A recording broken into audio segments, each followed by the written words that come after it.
All right, good morning. I'm calling to order the Wednesday, September 13th meeting for the Pikes Peak Area Council of Governments. Thank you, everybody, for coming. I think we'll have some people coming in, as a lot of us are coming from the Homefront Military Cares Network breakfast, which was a great event. But they're probably still sitting in the line trying to get out of the garage there at the Broadmoor. So I'm sure we'll have some more people coming in. So let's do our agenda approval. Oh, I'm sorry. I always forget to establish the quorum. All right, we have a quorum here, I believe, in the room. Yes, Madam Chair, we need 7. I think I count more than 7. I might suggest, why don't we go around the table and do self-introductions, and then board members online can introduce themselves. Okay, sounds good. I'll start on my left here. So Dave Donaldson, City Council, Colorado Springs, District 1. Mitch LaKine, Town of Monument Mayor. Andy Gunning, PPACG. John Graham, Mayor, City Manitou Springs. Roland Gardine, Mayor for Tim Callahan. Todd Dixon, Mayor, Green Mountain Falls. Lynette Crow Iverson, City at Large Pro Tem. Hannah Parsons, Transportation Commissioner. Shane Ferguson, CDOT. Jeff Bond, Space Base Delta 1, Peterson, Schriever, Cheyenne Mountain.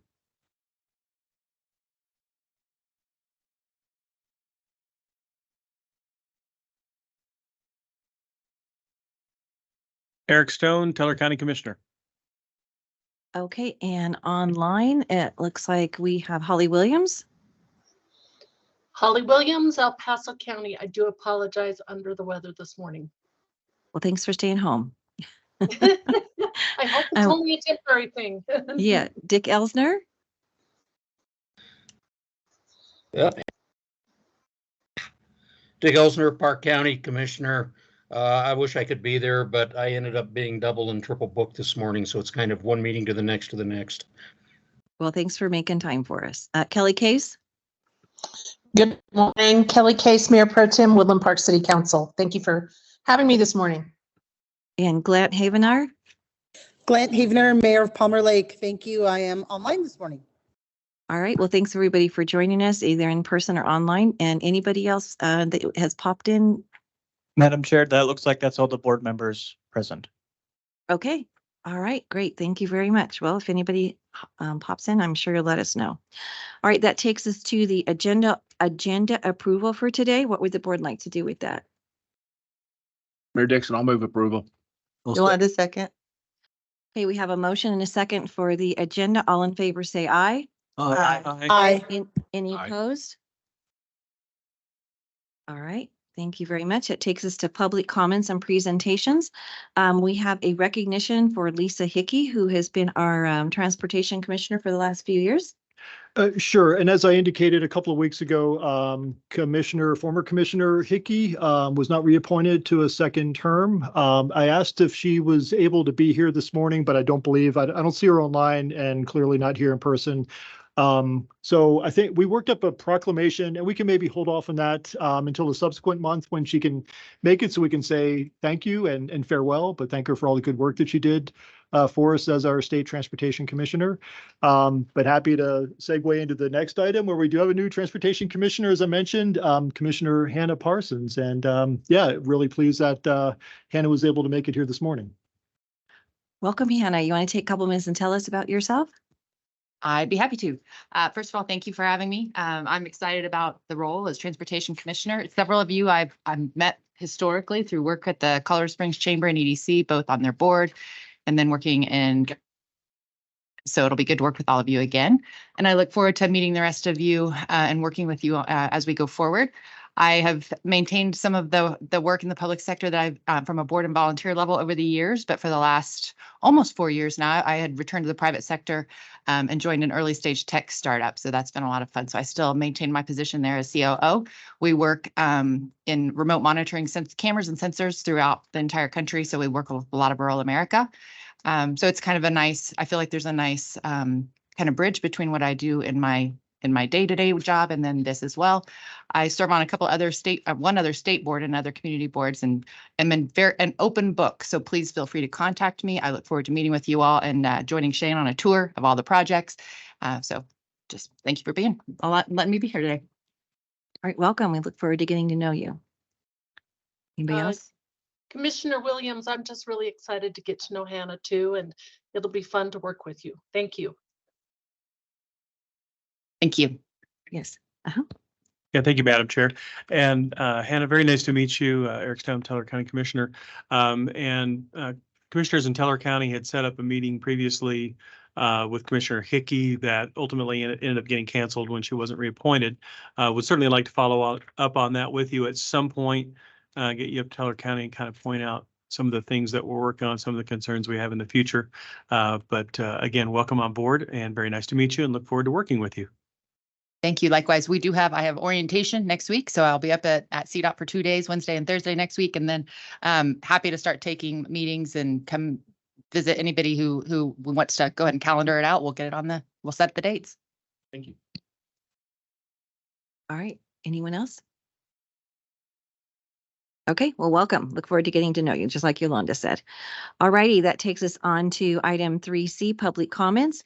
Public comments can be made before or during the meeting. Public comments during the meeting is limited to 3 minutes and can be done at the meeting location or remotely by using the posted meeting, and is limited Microsoft Team link. Individuals are encouraged to notify the meeting organizer before the start of the meeting if there is an agenda item they would like to comment on. But so is there anybody in the public for anything that is not on the agenda or anyone online?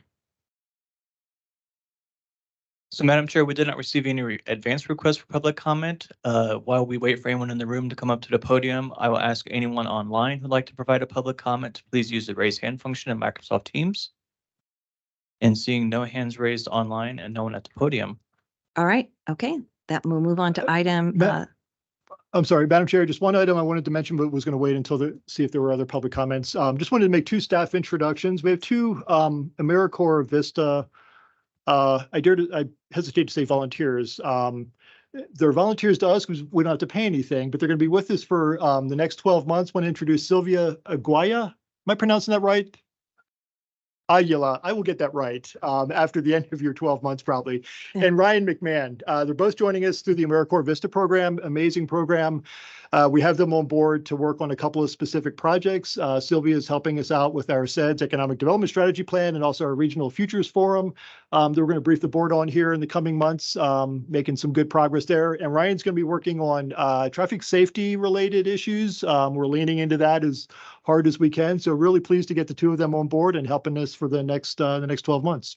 Great, welcome. Thank you in advance for everything you're going to do. I look forward to getting to know you guys too. Thank you. Is that it? Okay, that takes us on to item 4D, military installation reports.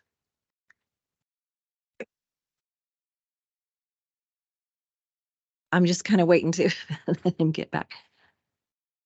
All righty, you seem to be our one lone participant every month. You got to get your buddies coming. Well, thank you, Madam Chair, and to the board. I appreciate giving the opportunity to have Peterson, Schriever, and Cheyenne Mountain represented here in your forum. Not a lot new to report, with the exception of after 4.5 months, we did get our East Gate project complete. So we have transitioned as of yesterday morning to doing the West Gate, which is causing a little bit of traffic issues accessing the installation. East Gate is now our 24-hour gate if folks need to come onto the installation or leave. North Gate still has extended hours, and people are advised to, especially in the morning and their departures, to stagger their times because there's quite the choke points coming up. And we should have this done, barring any weather delays, by the end of October. Oh. The West Gate will be done by the end of October? The West Gate will be done by the end of October. The pain will be short-lived. 2 months of pain. 2 months of pain. And the other item I wanted to brief was the I think it's September 23rd, Saturday, the Retiree Affairs Day at Peterson. We're encouraging people to spread the word on this. It's for any military retiree or their family member, and that includes people who are still working their second careers. We're trying to encourage folks who are in their 40s and 50s to attend, to mix it up and to enjoy all the educational benefits of what they have earned as a retiree. Subject to any questions? That's all I have to report for Peterson, Schriever, and Cheyenne Mountain. Mayor Pro Tem? How about a 70-year-old people? Are we invited? You are always invited and always attend en masse. All right, thank you. Okay. Thank you so much for being here today. Really appreciate it. Do we have anybody online? Madam Chair, just going through the names, I'm recognizing folks from other agencies and departments, but not from any military installations. Okay, well, we can always come back. And I would like to welcome Shannon Walker from REMA, who has joined us online today too. Thank you, Shannon.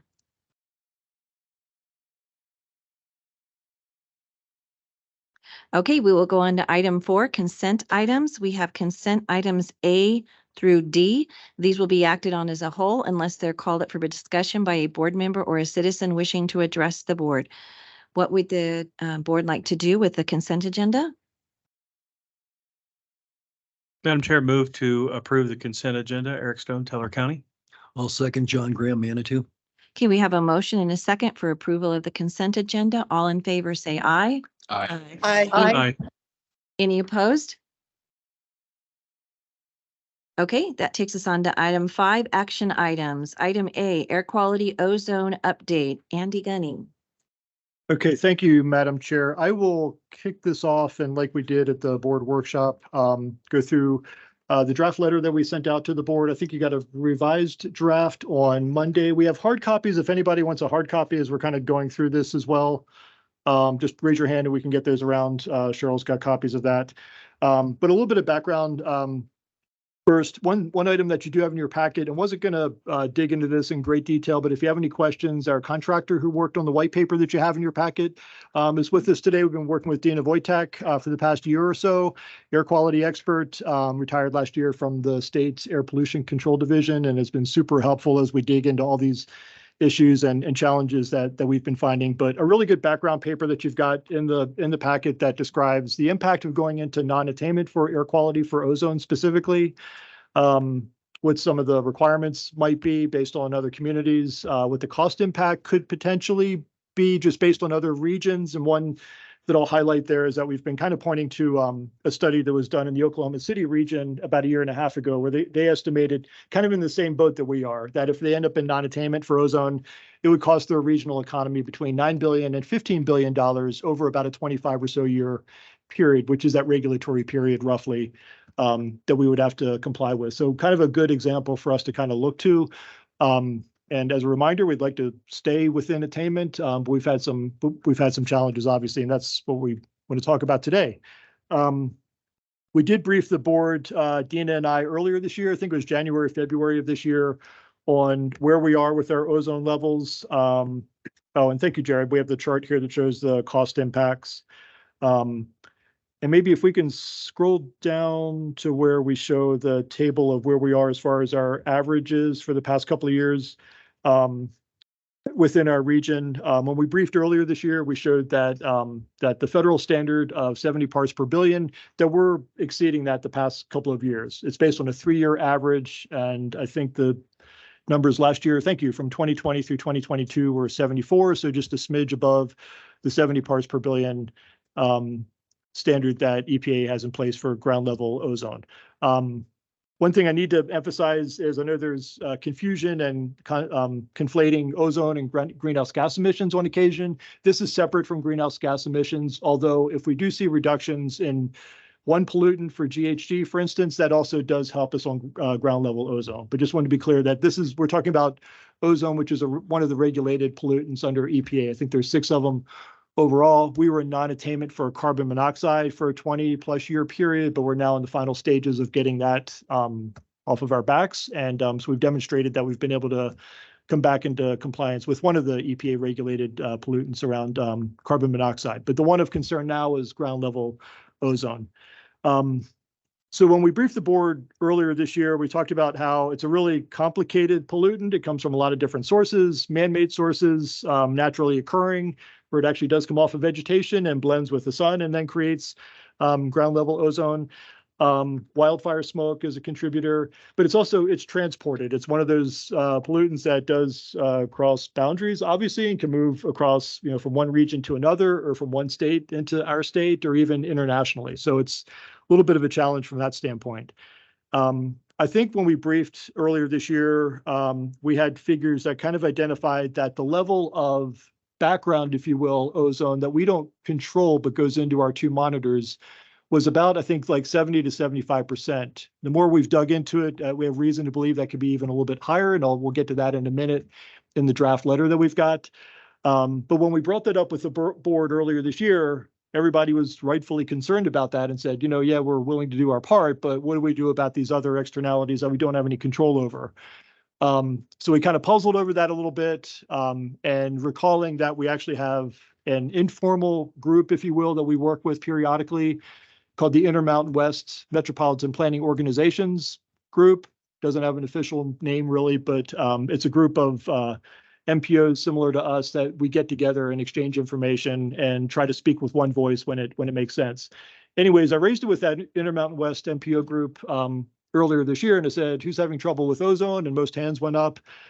Who's having issues, concerns around this high background levels as well that we don't have any control over? And virtually everybody's hands went up again. So we decided to put together a work group to really start digging into this issue. So we've been working closely with between our region with Phoenix, Salt Lake City, Fort Collins, Provo, and Boise have been the main ones that have been part of this group. This overall network of Intermountain West MPOs, it's made up of the Four Corner States, urbanized areas, plus Nevada, Idaho, and Washington State. Spokane on the eastern part of Washington is actually part of our network. So it's about a dozen MPOs overall where we exchange information, but just a handful of those, the 5 that I mentioned, have been part of our air quality group.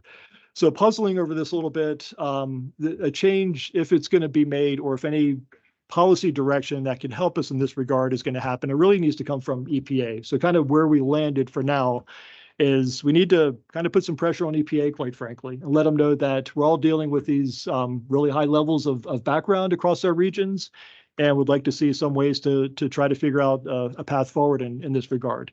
The folks in Phoenix with the Maricopa Association of Governments kind of fired the first shot, if you will, and sent a letter to the EPA administrator about 2 months ago.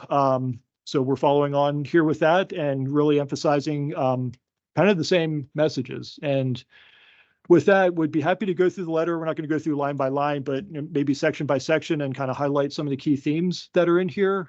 The hope today is to get approval from the board, and we could send this off to our EPA folks and also dial in our federal elected delegations so we can put this on their radar as well. Ideally, the way we've talked about it with our Intermountain West group is that we can get multiple states, bipartisan approach to really raise this issue with EPA and try to figure out a way that we can deal with this issue that really kind of disproportionately impacts the Intermountain West more so than other parts of the country. So absent any other good ideas, that's sort of what we've come up with so far. So happy to start walking through the letter if you'd like. Like I said, we've got hard copies if you need a copy, but we'll go through it on the screen here as well. Okay, I'd like to just acknowledge that Commissioner Vanderwerth is here at the meeting today, so we get him on the record. I think Mayor Graham may have had his light on before you. I'm sorry. Yes, I left it on. Oh, okay. All righty. Commissioner Vanderwerth? Yes, thank you, Madam Chair. So I appreciate this great work that the PPACG team has been doing about kind of trying to address this in a regional manner. I think that's going to be very powerful and useful and helpful. So we can go through the letter and see if we've got some words to change. But I'm as far as the concept goes, I'm in support. Now, one of the things that I kind of feel strongly about, and some of you have heard me mention this, but we do have an ozone. We have several ozone monitoring stations across Colorado. The EPA limit is 70 parts per billion. But we have one monitoring station that's on the rural western slope that consistently measures 65 parts per billion, and there's not a person that lives within miles of the thing. The background ozone at that station is 65 parts per billion. So there are places that are so close to not being in compliance when there's nothing around it that could be done by us to address the issue. So I feel very strongly about the idea of approaching the EPA or approaching the federal government and, trying to hold us accountable for background ozone that we cannot affect under any circumstances whatsoever doesn't make sense.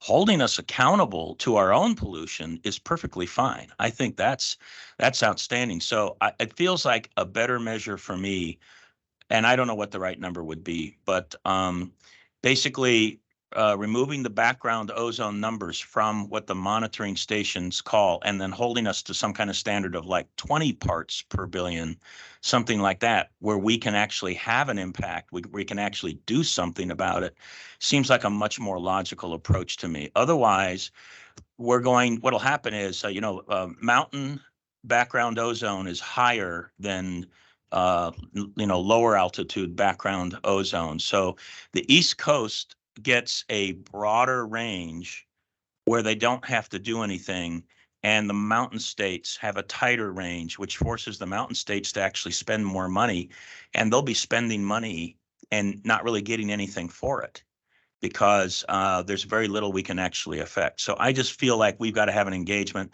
possibly doing it regionally, and ask the EPA to maybe get a little bit better at a standard and hold us accountable for our own pollution, but don't hold us accountable for somebody else's pollution that comes through our area. So I just wanted to make that point. Thanks. Okay, anybody else in the room? Commissioner Stone? Yeah, thank you, Madam Chair. Yeah, and I agree 100% with everything that Commissioner Vanderwerf stated. And this is prior to going through the letter, so I might be premature here, but having previously reviewed it, my question is just whether we believe we're making the right ask. And actually reflecting on Commissioner Vanderwerf's comments, is that seems to me that if, the Intermountain West is, we have significant background ozone, which exists whether we are here or not, and obviously we have no control over those, is that really not unlike other areas that we work with, is that, perhaps what we might, we're asking for funding, we're asking for consideration. I almost wonder if what we should really be asking for is an overlay of some type over the Intermountain West, to identify these areas that do have significant background ozone in order to give us cushion. Within this overlay, you get a certain amount of cushion because somebody has to recognize, as we do, that these ozone levels are naturally higher in the Intermountain West than they are in the rest of the country, as has already been stated. So that, I guess that would be my question, and we can address it now, or we can address it towards the end after we've done a full review, but are we making the right ask? Because frankly, more funding without an adjustment of these values to account for what already exists and what we cannot control, I think very well stated, we're spending money to achieve nothing because we can't control those things. So take it as a comment or as a question. And again, we can address it now or later, but that's just kind of after my review. That's my question, is, are we making the right ask? Thank you.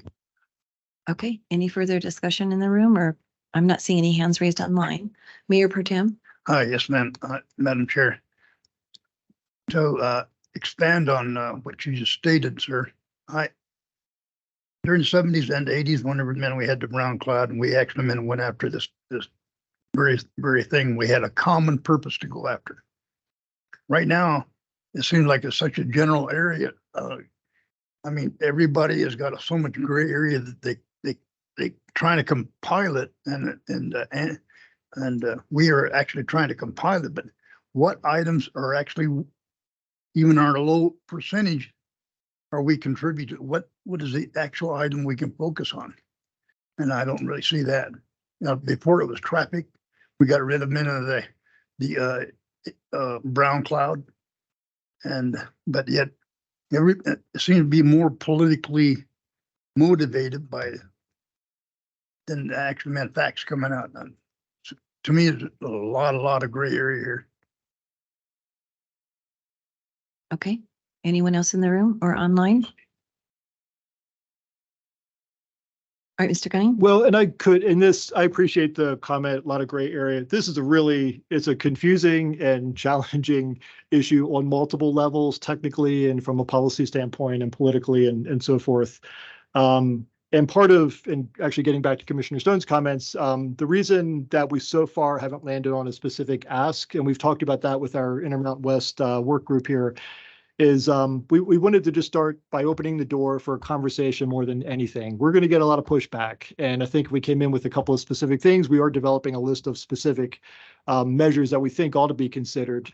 But at least we wanted to just start the conversation and see what might be on the table from EPA standpoint and not be too boxed in by just a couple of different measures that we initially put on the table. But let's at least start the conversation. There's been a lot of talk about this for the past 20 years, and I've had counterparts of mine in other regions, other states to say, well, we've been trying this for a while. It's not going to do any good.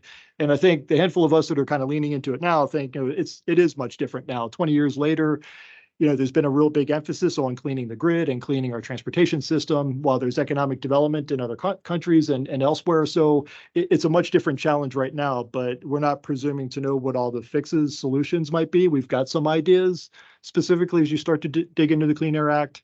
But the main ask was to let's start a conversation and try to find some common middle ground, the practical center on this issue. And see where it goes. But it's not going to be a lot of sympathy initially as we go in. So yeah, it's a challenge. Andy, I do have a question. Who are we going to CC on this? Because are we going to, our federal delegation, are we going to be copying, sending them a copy of this letter also? Yes. At the bottom. Okay, thank you. I didn't list them all out, but yeah, each and every one of them. All right. We have 3 that touch our region. Yes. Between Congressman Lamborn, Pedersen, and Buck. But I think they should all be made aware. Okay.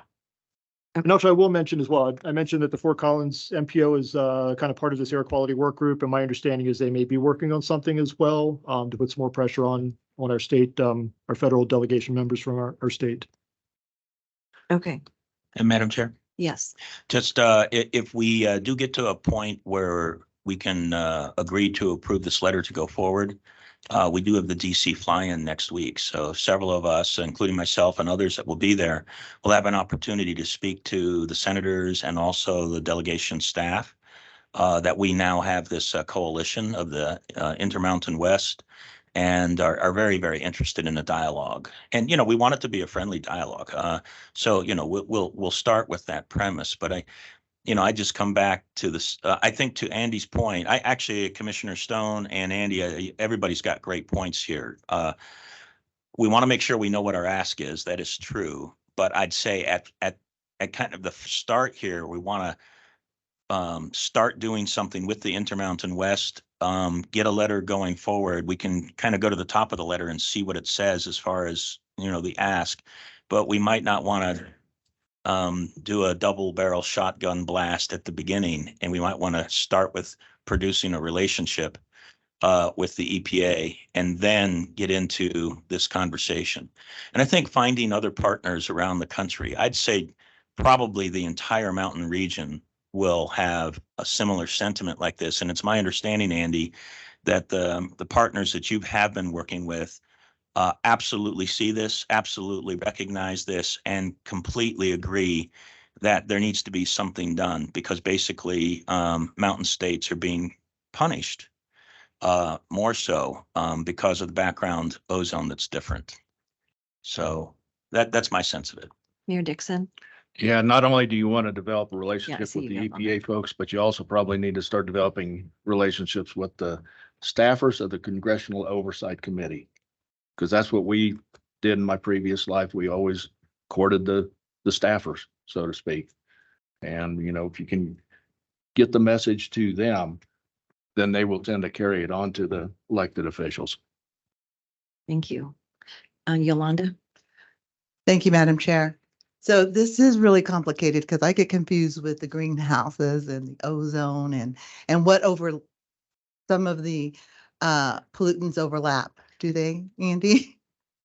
They do. That's where it gets complicated. If we reduce our greenhouse gas emissions like we have to under the new state requirements, that is going to help us on the ozone side as well. Not necessarily a 1-for-1 benefit, but there are co-benefits as they're described. Okay, so I'm thinking as we look at our individual jurisdictions, Colorado Springs, for instance, we're going to have a chip manufacturing and not only do these businesses take up water a source, but I think they create ozone as well. And I wanted to ask the people from Fort Carson, they're going to be doing controlled burns. And maybe they have to, but I'm just wondering if we could really drill down to what we're responsible for. I heard you, Stan, just looking at what we're responsible for, but I am intrigued by the overlay.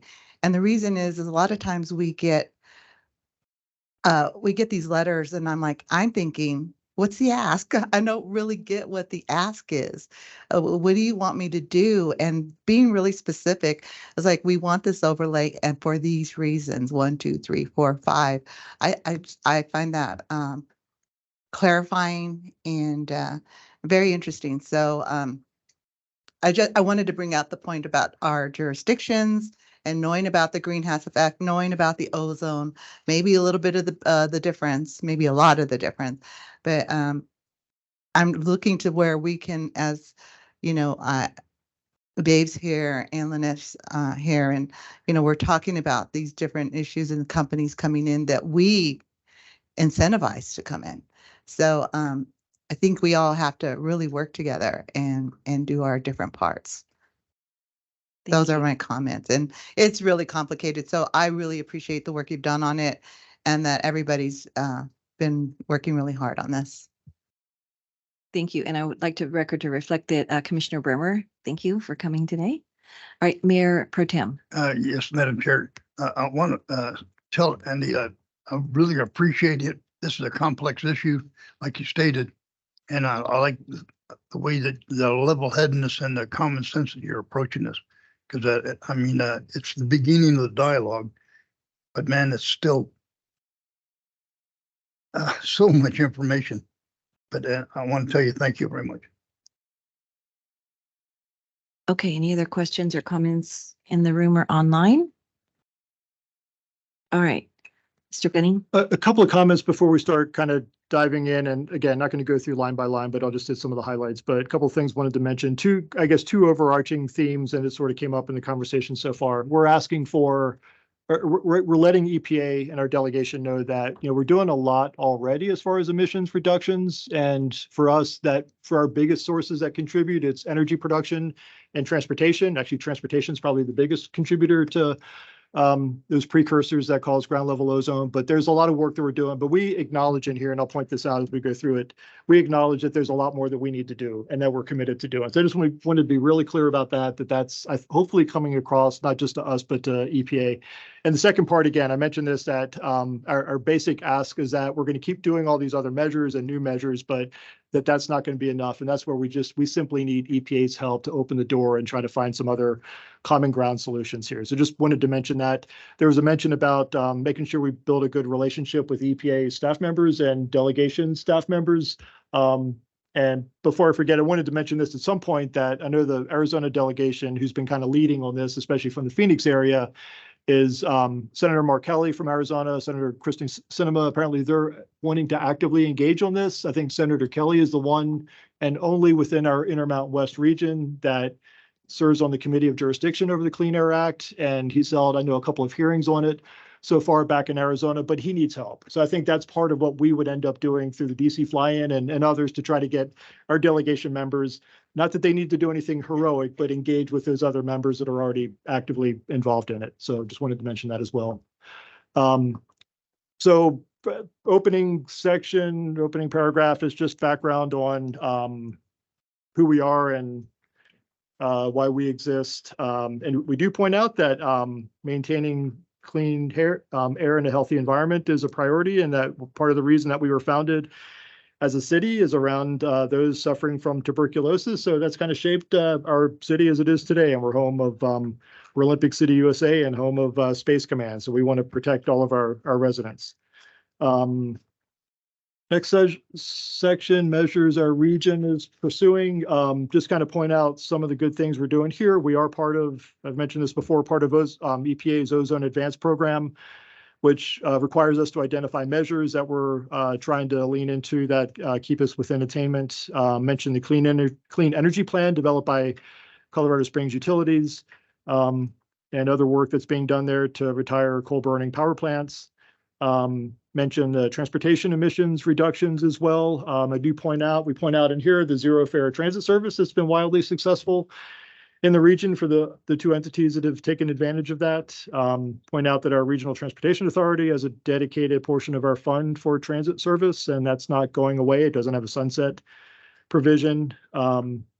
And other things we're doing in that space, and also highlight our wildfire mitigation efforts, because I think that's probably important as well. But then close that section by saying that, we recognize that more needs to be done, and we're fully committed to continuing and enhancing these and other efforts to reduce emissions that we produce.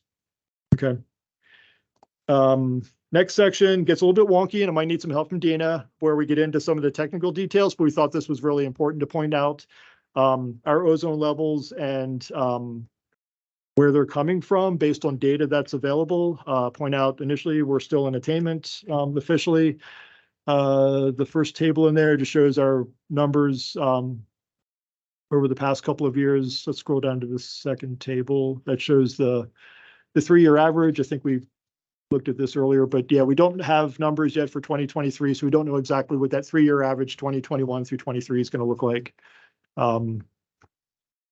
So far, it hasn't been a horrible year, but I don't think it has saved us from getting us down below the 70 parts per billion. Next page, Jared. This is where we begin to identify in this table where, based on data that's available from EPA, from modeling that they've done nationwide, they identify what the sources are basically that go into our monitors, and they've done this nationwide. So USAF is the Air Force Academy monitor, MAN is the Manitou Springs one. And Commissioner Vanderwerf, you mentioned a remote one up in the mountains, and that's we call that the Gothic monitor. It's up in Gunnison County, where you're right, not many people live up there, a bunch of elk and antelope, but otherwise not much else. But you see the amount, the highlighted column here is the Colorado man-made emissions. So the amount that goes into their monitor is about 1%, and a lot of it, the rest of it is background and other sources. But really highlights here what the man-made emissions within Colorado are that go into the Air Force Academy and the Manitou monitors. So 8% and 5%. Scrolling down a little bit further. Yeah, let's go down to the next table. Yeah, this is another data set, and Dina may need help explaining this one if you want to come on up. This is detailed data developed by the state for their severe implementation plan, really triggered by the Denver and North Front Range area, but this kind of verifies the other EPA data that we've been able to track down. You want to kind of walk through this one? Push the little talking mouth. There we go. Is that better? Mhm. All right. So we had been talking about the fact that we weren't able to look at refined data or data that was more specific to our area. And what we discovered is that the folks up at the Regional Air Quality Council up in Denver, while they were looking at the monitors up in the North Front Range, they also did include the 2 monitors for down in the Springs area. And the interesting thing from that, so they did this, they did projections for 2023. So they did them several years ago. They made them publicly available in 2021. So again, it was a future projection. It wasn't based on actual recent data. But what it does tell us is that while the specific percentages for different types of contributions, whether it's coming from within Colorado or outside of Colorado natural boundary, the amount that was non-locally controllable is still roughly the same as what you saw from EPA's data. So it starts showing you that there's alignment. And then specifically in Colorado man-made emissions, what was contributing to ozone at these monitors, again, aligns with roughly 10%. So that just tells you that since there's agreement between 2 different data sets, that it's more likely more accurate. So that's kind of the simple gist of that. Yeah. Okay, good. Thank you. So yeah, pointing out 2 data sources that kind of make our case, we thought that was important. Okay, scrolling down a little bit, Jared, just mention in this section that this is a common problem across the Intermountain West region, and for a variety of reasons, things that kind of tie us together. It's our weather, relatively arid climate, our elevation, our topography, our vegetation, wildfire impacts, and our geography and transport from within the United States and even globally. So again, we're uniquely impacted by this. In fact, Jared's been kind of digging into some other monitors in other parts of the country, in the Midwest and back east, places like Omaha and Nashville, and where we start pretty high as far as our background levels. They're starting at half that level or below. So yeah, it's an issue out here. That's what this table kind of gets to. We identified a bunch of other monitors in other states around us: Arizona, California, Nevada, New Mexico, and Utah, where they have, again, high levels of initial and boundary and background conditions. Okay, and then finally, we close with what our ask is, and basically, again, just we're requesting EPA's assistance to open up the door for a conversation, to get the experts together. Let's try to figure this out. Like I said, we didn't go in with specific asks yet. We're identifying specific things that we'd like to be on the table, but those are, it's going to take a while to kind of refine those, but at least want to start the conversation, which has sort of been promised in the past, but just hasn't materialized. We think now's the time to try to make it happen. Okay. All right, questions or comments around the room? I have a question. Mayor LaKine? Yeah. I didn't see any data related to population. It's no secret that Maricopa County, where I came from more than 6 years ago, is one of the fastest and has been the fastest growing county in the country. So how is the population contributing to the ozone? Because what we hear from even our state leaders is we need more housing. We need to attract, we have people who are attracted to the state. Therefore, we will build more houses, which will bring more people, which will bring more cars, which will bring more contributing factors to this ozone issue. So how did population, I didn't see it listed in there. Very good eye, Mayor. It wasn't listed.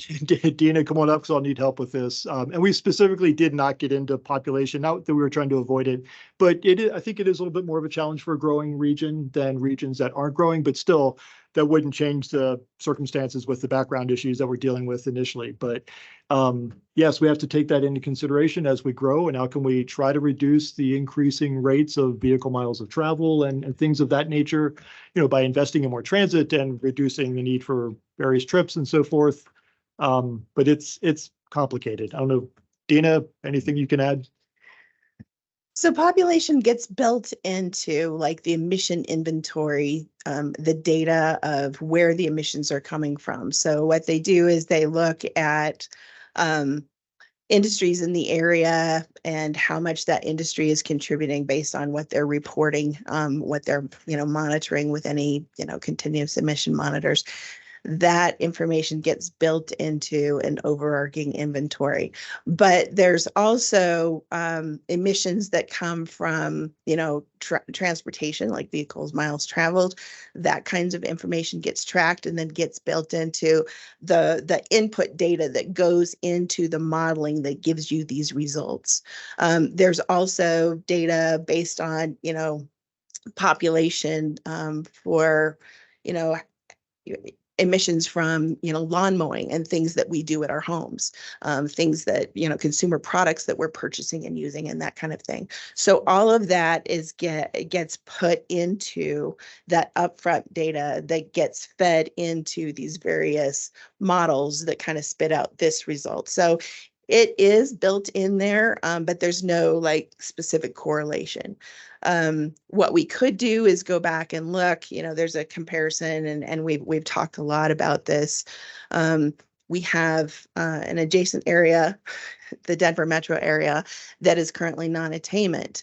And we've had conversations that this area down here in the Pikes Peak region is very different from that area because you don't have the same degree of industry, i.e., you know, they're dealing a lot with oil and gas up in that region. That's not true here. And so you have to look at regional and localized information in terms of what is generating emissions, and then that gets put into these models.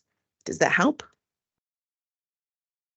Well, I mean, the answer is fine, but it's still not addressed, and it should be, because if we're going to be looking to build out all the rest of the available land in El Paso County because of jobs or what have you, we should be looking at how that population increase is going to affect all pollution, ozone included. But if we're going to ignore it, how are you going to ever track it specifically? I mean, I get the products that people are using, the consumer products, but if the state and the federal government have their way, they're going to ban all those products anyway, right? That's their goal. Ban natural gas appliances, make sure we're all on battery products, so you won't get emissions from them. But the people still come and they still have to be transported. There's going to be building going on that's going to be a contributing factor. We're ripping trees down all over the county, right? We're our own worst enemy here if we're going to keep trying to attract people to the county. And Maricopa is a good example. They've been going through this growth since the 70s. Yes. Yes, I deeply appreciate the question, and that also is an exceptionally complex answer because while population is going up, there's enormous work going on at reducing emissions. And while you were asking the question, sir, I just looked up on the internet that cars are actually producing 90% less emissions in 2023 than compared to 1960s cars. So, I'm actually almost afraid to actually give the statistic. It said 98% less emissions. I'm not sure I believe that, but basically what's going on is as population is going up, there's all kinds of things about reducing emissions from whatever it is, factories, cars, and so forth. So it's a balance between all of these things. It's very similar to like for our colleagues from City Council, you'll be well aware that CSU, despite the growth of the city of Colorado Springs, they're using no more water today than they were using 30 years ago because they've done an enormous number of things to reduce water consumption. And our city is so much larger from 30 years ago, yet the water consumption is about the same. So it's an incredibly complex answer. And it is not a direct linear population growth correlation because there's all these other factors involved.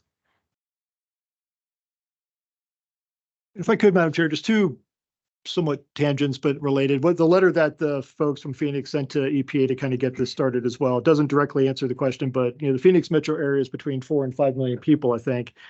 They pointed out that they modeled, they analyzed, they could take all the cars off the road in the Phoenix Mesa metro area and shut down all their industrial source pollution, and they still wouldn't meet the EPA's ozone standard.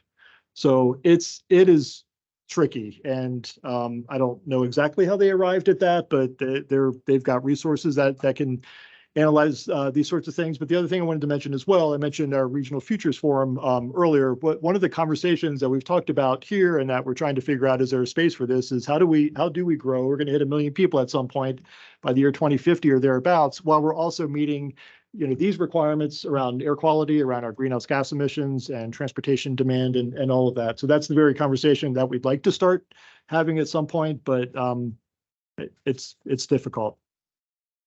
So back to the ask for today. The ask for today is approval of this letter. And I'd really kind of like to see it get approved today because, like Commissioner Vanderwerf said, they are going back to DC next week. And if they could have a copy of this letter with them to even hand off to people, I would think that would be helpful, and so is there something people would like to change in this letter today?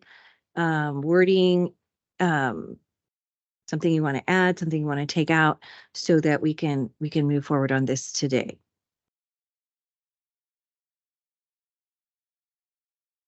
Commissioner Stone. Thank you, Madam Chair. Yeah, I don't, personally, I like the information. I like the letter. I like the format. I also agree that It'd be nice to get this passed today. Teller County Commissioners have a meeting with our new Congresswoman, Brittany Pedersen, coming up on October 5th. Would like to be able to provide this to her at that time as well. And barring any objections, I would move to approve the draft letter as presented. I would second that, John Graham.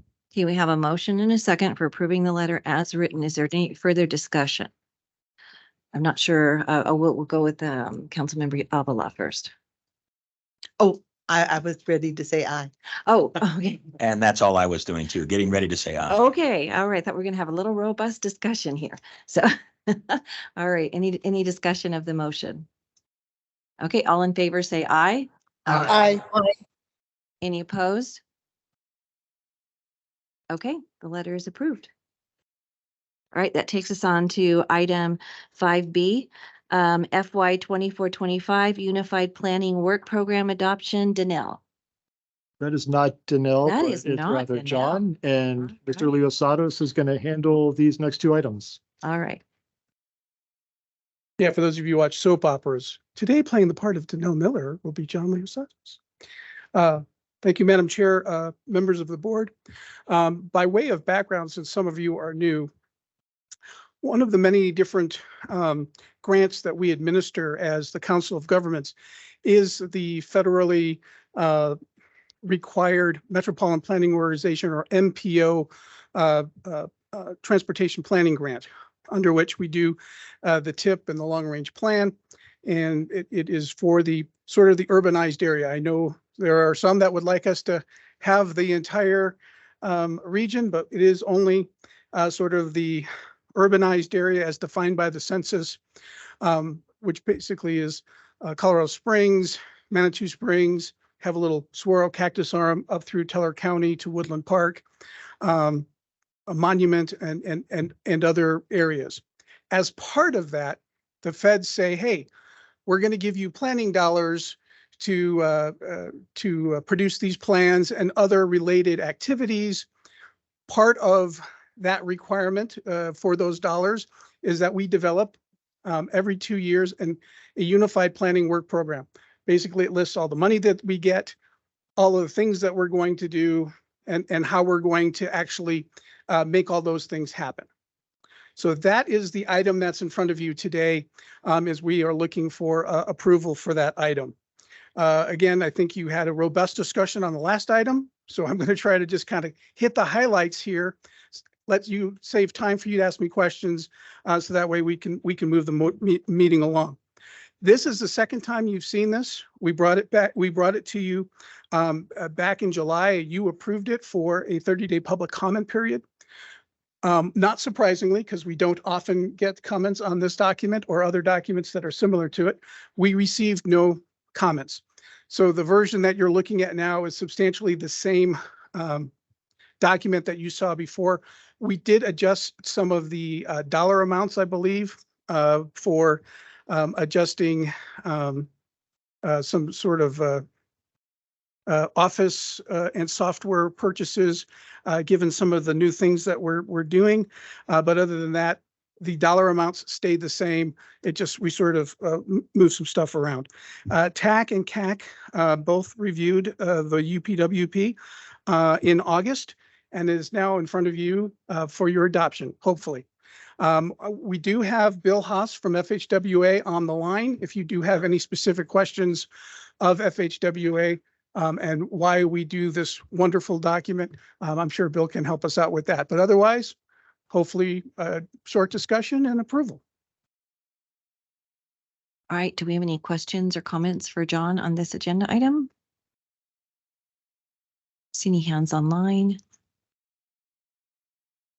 Okay, seeing none, what would the board like to do with this? Mayor Dixon, I'll move to approve. Eric Stone, Teller County, second. Okay, we have a motion and a second. Is there any discussion? Seeing none? All in Yes, favor? ma'am. There's one discussion. Oh, I'm sorry. Okay. What a book. Yeah. So Bill, if you can turn your mic on, you heard that, right? I mean, come on, what's with all the requirements? Yeah, no, but you know, we have been blessed with a very talented staff that we take all the requirements and we try to to answer all of the questions that are required of us and in as succinctly as possible. But yeah, there's a lot there. So we do have to do that. But again, thanks to Danelle for pulling this all together, as well as Jess Bechtel and the rest of my staff. Couldn't do it without them. And again, all the jurisdictions, again, they also, there's a section in there that sort of talks about regional efforts. All of their assistance is greatly appreciated as well. So it's a big regional effort. High fives all around, big hugs. Okay, any further questions, comments, deliberation? Seeing none, all in favor say aye. Aye. Any opposed? Aye. All right, the ayes have it. All right, thank you very much. And I think you're staying up there for the next one, All right. the Yes, ma'am, Community I am. Traffic Safety Education Review. Okay, for the last, I think about 3 or 4 years, we have made a concerted effort here at PPACG to address safety. Now, obviously, from a planning point of view, there's only so much safety that we can do, but we have sort of reached out to our federal partners. So again, I think it's good that Bill Haas is here on the line, and Aaron Busto, to sort of say, hey, as we're doing our planning efforts, can we do some very specific safety targeted planning exercise? And they've been supportive of that. One such effort that we've had in our work program was the Community Safety Education Review. As we've been dipping our toe in and becoming more engaged in safety here at PPACG, we've noticed there is a lot of agencies doing great work, but there's no overall sort of coordination. The group that sort of did that prior to the pandemic was Drive Smart Colorado, and they were a really great organization to sort of get everyone together. They had a safety coalition meetings to get everyone together to share ideas. With the pandemic and the retirement of their longtime executive director, Drive Smart was folding, was going away. In fact, they had already sort of divvied up all their furniture and they've closed their bank account. And we came to you here at the board and said, safety is too important. Our numbers are going the wrong direction. Can we bring Drive Smart under our umbrella? And you all said yes. We went to the Secretary of State, did all the paperwork. Drive Smart is now under the PPACG umbrella. But to build back Drive Smart to where it needed to be, we wanted to make sure that we weren't, there's such limited resources, we didn't want to duplicate any efforts. So this study is sort of a giant gap analysis, going out and trying to find out what all the different jurisdictions, what all the different public agencies are doing, and put it together in sort of a giant matrix to sort of identify the gaps. We did interviews late last year, early this year, came up with this document, was about to bring it to you when we realized, rightfully so, actually it was pointed out to us by some of our jurisdictions, hey, you didn't interview us. So we said, all right, tap the brakes. We interviewed some of the jurisdictions. We put a lot more information in there, and thanks to our consultant Tetra Tech, who was like, yeah, we can work with you for this. We can do that extra work. And so we now have the final education safety review document ready to bring to you. In fact, it's been ready for a couple of months, but your agendas have been packed. And this is something, again, you don't need to do today if you're not comfortable with it. But if you are, it's great that we had time to get us on the agenda. And I'm not sure when we'd get us back on the agenda if you don't, but we can bring it back if you need to, but hopefully everyone's comfortable with the work that's been done. So at this point, the safety analysis, again, interviewed a lot of different community organizations, found out what they were doing, listed all of those so that we've identified what we're doing well as a region and what we need to sort of work on. This sort of effort moves into our hiring of a safety champion here shortly, and gives that new champion, him or her, things to reach out and do and make sure that we can address as a region moving forward. If you notice in your packet, it doesn't say adopt the plan, it says accept the plan. And that is a very deliberate choice of words, because if you've had an opportunity to look at it, you can see there are some recommendations in there. And some of those recommendations aren't really things that we have the authority to do, but there are good recommendations. So we're hoping you will accept the plan, which is a different sort of connotation. That means that you've read the plan, you agree with the plan, but you are not committing any resources to any of the recommendations. That way, any of those individual recommendations that are in there will bring back to you sort of one at a time when they are ready to be adopted. So that's where we're sort of at. Happy to answer any questions. I may have gone to 50,000 foot level, but I'm conscious of the time and don't want to like take an hour telling you things you didn't really want to know. So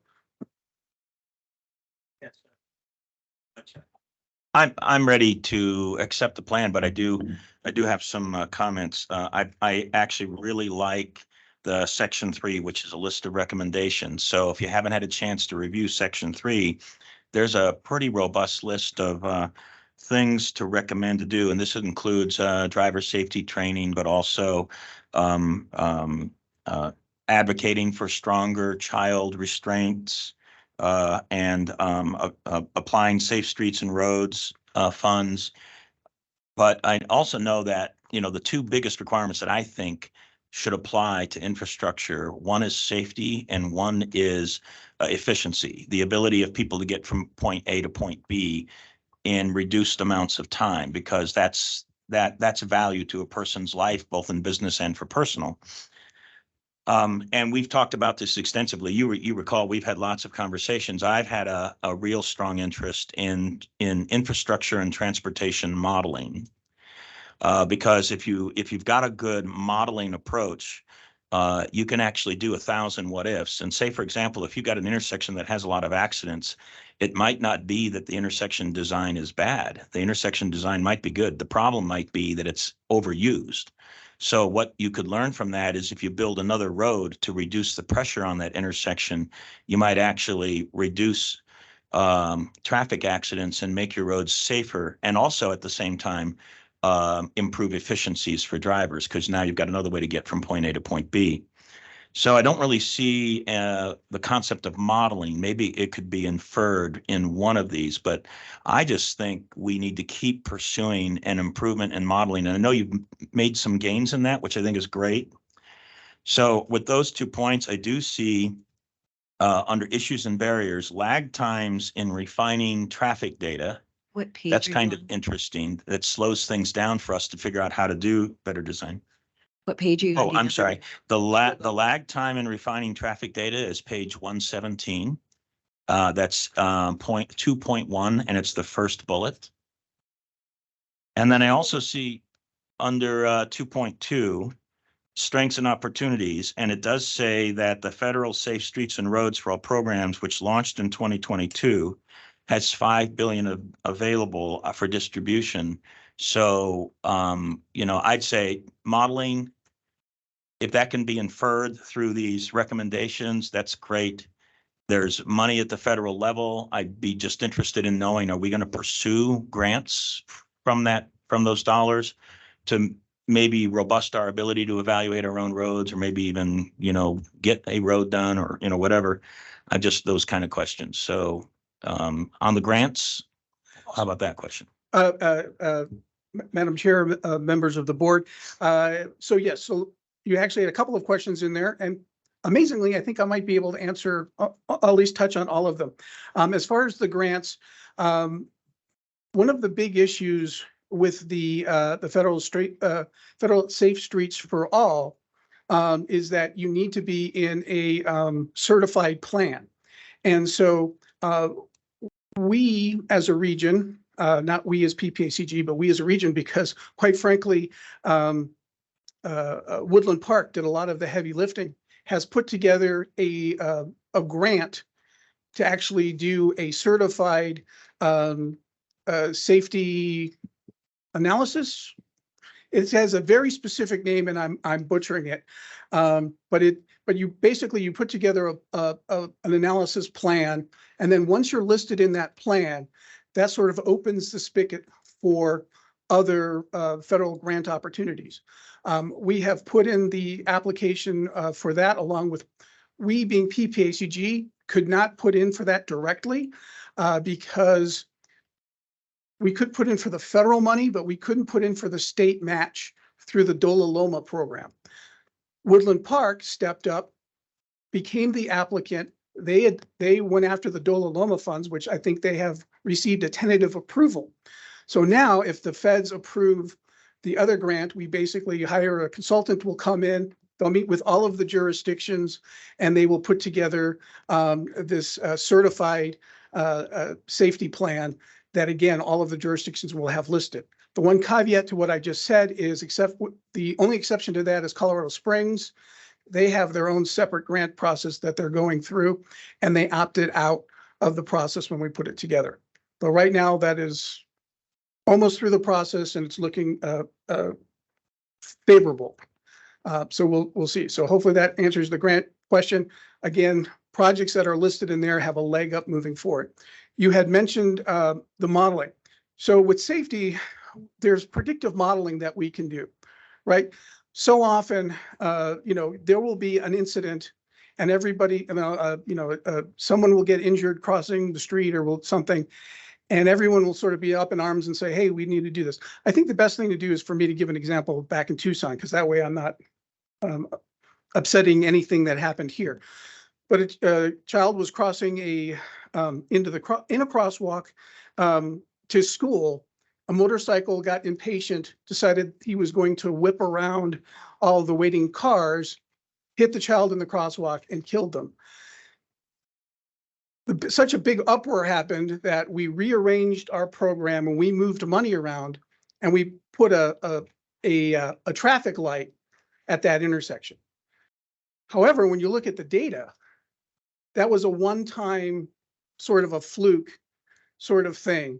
And instead, because we moved the money around, another area that actually had more near misses and was only a matter of time before something bad happened, got bumped down the list. So it's important to use this predictive modeling of where things actually happen and where we can actually affect change, and separate that from the emotional sort of something bad happened and by golly, we need to fix it sort of thing, even when that was just a fluke and had some bad driver behavior behind it. So predictive modeling is important, but that sort of goes under the engineering. This particular study, the 4 E's of traffic safety is enforcement. And I think El Paso County Sheriff, Colorado Springs, Fountain, all of the jurisdictions do a great job with their enforcement folks to enforce the traffic laws that we have. The next is EMS, emergency services, clearing away wrecks, making sure we keep the non-recurring congestion at a minimum. Engineering, and again, I would say we're again very blessed in this region to have a lot of great engineers that put together a system that can be as safe as it possibly can. And that's where the predictive modeling sort of falls under, so that engineering E. And then the 4th E is education. And that's where this report specifically hits, is what can we do as a community to educate? Because we can have a police officer there to watch folks, and we can engineer it as safely as we possibly can. But if if some Yahoo decides they're going to make a YouTube video or a TikTok video where they put themselves and others in danger, because they didn't have a stomach for the Tide Pod challenge, right? We can't engineer that. We can't enforce that. But what we certainly can do is try with the education, and that's what this is aiming at, and that's what our efforts are looking towards. So hopefully I answered all your questions. I might have skipped one, but No, great questions, and I think that's what we're trying for. I appreciate it. And again, I'll just come back to section 3. It does start on page 119. There are several really good recommendations in there, and some of those, and this is, I think, for a future deliberation for PPACG, some of those fit into legislative initiatives. So there's probably a subset of these that we would want to have with our delegation at the state level at some point down the road, and see if maybe we can't get some support legislatively from the state to help us achieve some of these recommendations. That would be great. Thank you. Thank you. All right, Commissioner Brimmer. Thank you. Yes, speaking of grant funding, I know that I heard from my right hand guy here that that we will be pursuing grants based on this at a later time, and those will come individually to this board. Was the study and facilitation of this group put together of this document, was that also grant funded or just undertaken by PPACG? This particular effort, again, thanks to Bill Haas, who's on the phone in FHWA, was part of our planning grant. In fact, the last item we just did with the It's UPWP. under the planning grant. Within our UPWP, we set aside 50,000 for safety education. This particular effort, we spent the money on, I think, YouTube ads or something that year or something. And so we had money left over. And we used $25,000, hired Tetra Tech, and they put all this together under that grant, under our consolidated planning grant that we do. So Great, thank you. I think it's going to show a huge ROI to have this roadmap to know where we're starting. thank you. Yeah, we're certainly hoping so. Thank you. Yes. Okay, any questions or comments? Yes, Madam Chair. Yeah, I have to admit, I haven't read through this whole thing thoroughly. There's some things in here that kind of concern me just with the bureaucracy or perhaps it's redundancy of it. So I don't know how others on the board feel. Personally, I'd like to have I'm doing my homework late, like 1 month to really look through this and see if there are things that I am not comfortable with. Well, this isn't a voting item. It's just informational. All I right, believe it's, then disregard my comments then, but go ahead. No, I just Mr. want to make sure, Santos. yeah. We were asking for acceptance of the Well, report I today. apologize. You know, my brain is looking down the next, so No worries. yes, correct me. Yeah, Thank you for so the correction. we can- I'm already ready to go on to, yeah, And that said, I mean, we could okay. move it off, not take action today and bring it back. The challenge, as John alluded to earlier, is that there's been a lot going on lately. it's been ready for a couple of months. But it is not in my purview to push back. If you want to, there's no deadline here. You can certainly wait a month, 2 months, whatever you need. But that's the reason we did do acceptance, was that at this point, you're doing it, we're putting it on the website. And then the individual recommendations we bring back at a later time.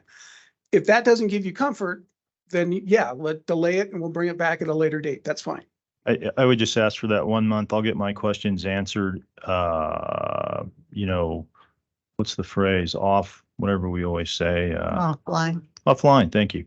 And next time, won't have any questions in front of the group. We can just approve it and go. Farmer? I am certainly amenable to that. I would say, though, that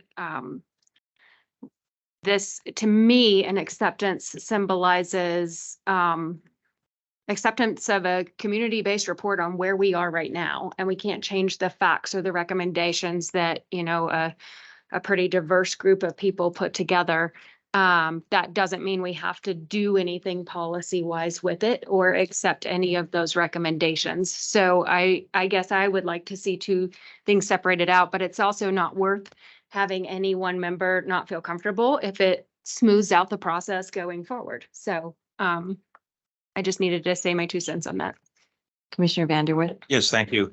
I have no objection to waiting a month either. I'll just also recommend that if during that extra month, there are no recommended changes for deliberation for the board, that we just place it on the consent calendar and then it can be just addressed very efficiently next month. But if there are any recommended changes from the council member or from anybody else, then, we'd put it on the regular agenda and discuss it. Hang on just a second. We're deliberating up here for just a second to do that correctly. Go ahead. Yeah, listening to people's conversations, I would just move to postpone this item until our next regular meeting, and at that time have it placed on the consent agenda. And then any member who wishes to remove it off the consent agenda may do so. Okay, we have that motion. I second it.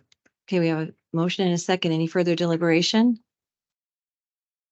Okay, so we are postponing this to next month and then come back on consent agenda. Okay? All right, all in favor say aye. Aye. Aye. Any opposed? All right, and I will not check off things on my agenda before we're finished with them. Madam Chair, Ready I to- just had a comment. Oh, I'm sorry. Go ahead. Sorry, did you want to say I something? actually, at the board workshop, you had a question about where people, what the stat was as far as how many people get into accidents close to the house, and I wanted to be responsive.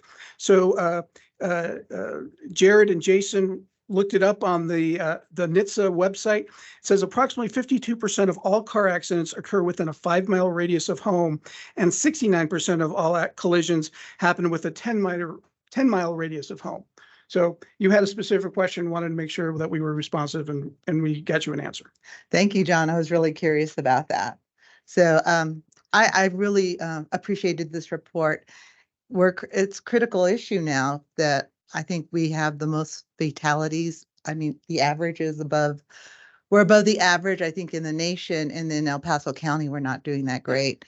And moreover, in Southeast Colorado Springs, in 2019, we shouldered a third of the fatalities in the city. And so it's really important. This is so important to accept and to make sure we do further analysis. But I really appreciate that. One of the things I didn't even think about is how there's those resources don't exist. And I remember when I was in high school, and even when my kids were in high school, they had driver's ed. And that in this report, I read about that, and it's like, yeah, they did. And I remember people being excited. I'm in driver's ed because I'm going to get a car, and but they knew the laws of the land. And now I would think that if we had that driver's ed for our people getting their licenses, then we would talk about things like TikTok and what they're doing, and it would help from the very beginning. Because we're paying for it in droves at the end part of it. If we do preventative measures, we'll save a lot of money. So I think I'm really grateful for this report and showing where the gaps are. And I'd really like to move forward with it and make sure we start to address it. I really do want to know why, and we could do that offline, why Colorado Springs opt off, and maybe I just need to talk to our public works people. Yeah, they opted out of that certified safety plan only because they were doing their own more intense, detailed safety plan. So they're still doing it. In fact, the city of Colorado Springs safety, transportation engineering and safety staff very much live and breathe this stuff. And so they're just taking a deeper dive, a lot more detailed, and putting in their own grant. So they certainly get it. They did not opt out for the wrong reasons. They opted out for the right reasons. And we're very supportive of them getting their grant on their own, because there would be a nice thing to have these both done at the same time. So hopefully we all get the right grants and we can move forward as a region. Sounds good. Thank you. I wish the parents luck where their recommendation is to keep your child rear facing till 2. Most of our kids, their legs get too long and they can't ride backwards for that long. And I had 3 kids out of 3 that got car sick until you turned them around. So it's a great recommendation. I get it, but the car seats something has to happen with them, because most of the kids cannot face the rear that long in their car seats. In fact, that was one of the ones I noticed. And so it's really not a great recommendation if the kids are thrown up in the back seat. Yeah, So. believe me, I know. Yes, I remember that. Thank heavens my grandson did not inherit that. All righty, that takes us on to item 6, information items. A, military planning update, Mr. Rochette.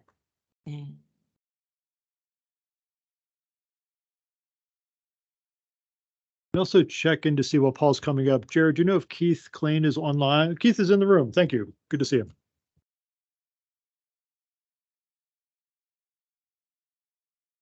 Did we get you to turn the mic on? We need a speaker. There you go. Thank you. Okay, so good morning, everyone. It's my pleasure to be here, and we thought we'd just give you a very brief overview of what we're doing in our military planning program.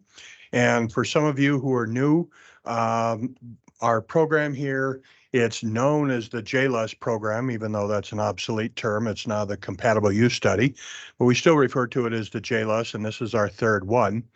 And we wanted to bring up one particular study that we're planning on doing, but I'm going to take this opportunity to give you a very brief overview of what else we are doing with this program. But this program is funded by the Office of Local Defense Community Cooperation, Department of Defense Agency. And the grant that we have now has started in 2021 and probably about July 1st, 2021. And we've officially was supposed to end several months ago. We've done an extension request and we're pushing it out till the end of March of 2024. But there are basically four major projects that we had under the JLUS program. And the first one was to do wildfire mitigation, wildfire facilitation in the region. And really our task was to work with the local military and civilian agencies to try and improve and enhance wildfire prevention, wildfire mitigation efforts. And we've had a lot of success in that program. We've worked with both the Space-Based Delta One group, folks at Cheyenne Mountain Space Station and USAFA. We've worked with Colorado Springs Fire Department and many of the other fire agencies throughout the region. And our success, we did receive one grant from the state to do 3 community wildfire protection plans. We're still waiting on the dollars to come, but that'll be for Monument, it'll be for Woodman Valley, and for the Highway 115 Fire Protection District. We also have submitted a grant request to the Department of Defense under the REPI Challenge program, and that's again for resiliency, enhancing resiliency of the military installations on the civilian side of the fence. We made it through round 1. We're in round 2. We have extremely high hopes that we'll receive that grant. It'll be $400,000 that will be spent on Cheyenne Mountain State Park for the benefit of Cheyenne Mountain Space Station. We've also been working with USAFA and the City of Colorado Springs Fire Department. They are working together to potentially put together a grant called a furworm grant. This would be the only grant that I'm aware of that we can actually spend dollars on the military installation. But that we'll know whether we go after that by October 18th. And then after that, we've been working together with a large number of entities to perhaps put together a REPI Challenge 2 grant that'd be much larger than the one that we're going after now. The one we did now was kind of a foot in the door grant. That's on the wildfire. We've been working on stormwater, and the stormwater issue, it revolves around North Monument Creek and the damages that are being done along both creek bed and stream bed and stream bank, as well as habitat damage due to stormwater runoff. Our role was to facilitate communications between the town of Monument, El Paso County, City of Colorado Springs, USAFA, and we brought in the Fountain Creek Watershed District as well.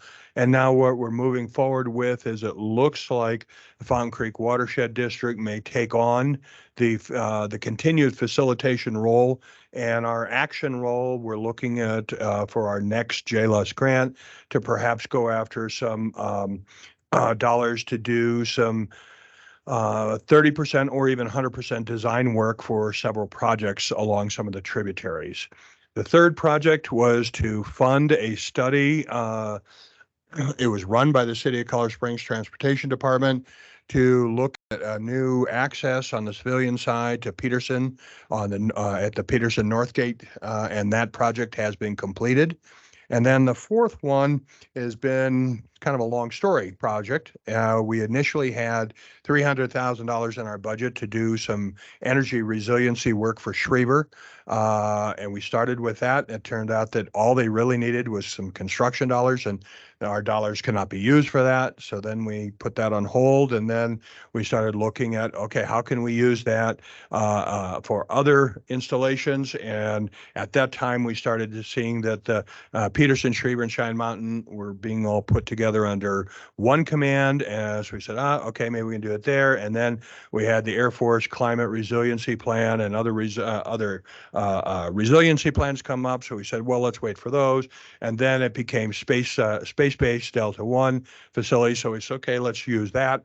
And now we're running out of time. So we basically have come up with another idea, and I want to give credit to Keith Klain, and we'll introduce Keith here in a moment. Keith has come up with, I think, a really, really very useful application of those funds, which essentially I'll go over here very briefly, and then Keith can talk about the genesis of that and the coordination of that. But we're looking at examining the future requirements on both military installations and on civilian utility providers over the next 10 to 15 years as a result of either climate change or growth or whatever. But we're looking at the mandates that are going to be imposed upon utility systems. And utilities might mean electricity, water, natural gas, transportation, broadband, stormwater, so on and so forth.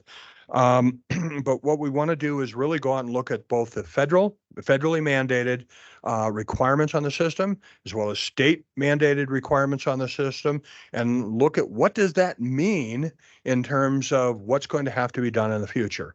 Then the second phase of the study will be to meet with all of the utilities, both Colorado Springs Utilities, City of Fountain Utilities, Black Hills, Cherokee Water District, and others to see, okay, are you capable of meeting these requirements?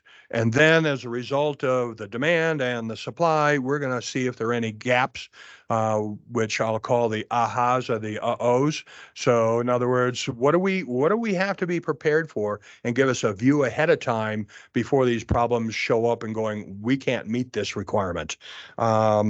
So essentially, that's the purpose of the study. It's we do have $300,000 for the study. Our intent is to issue an RFP very, very soon to hire a consulting firm to do this work, and it has to be done by the end of March 2024. So we expect that RFP to go out very, very soon. We're waiting on an official acceptance of our extension request from DOD. We think we may send the RFP out with the caveat that it'll only go forward if the extension is granted, and that way we cut some time out of the process.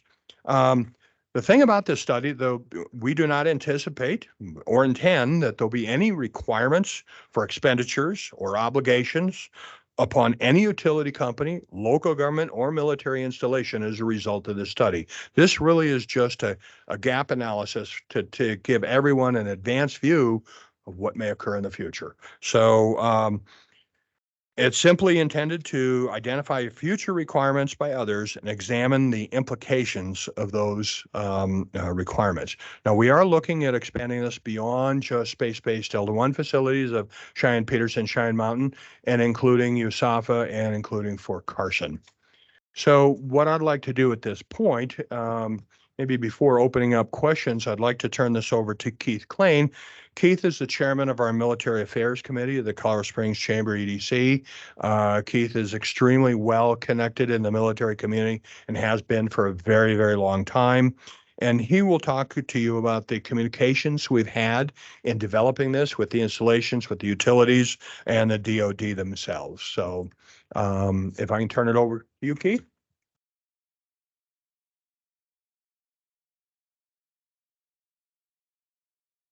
Thanks, Paul. I need you to leave me that slide so I can reread it.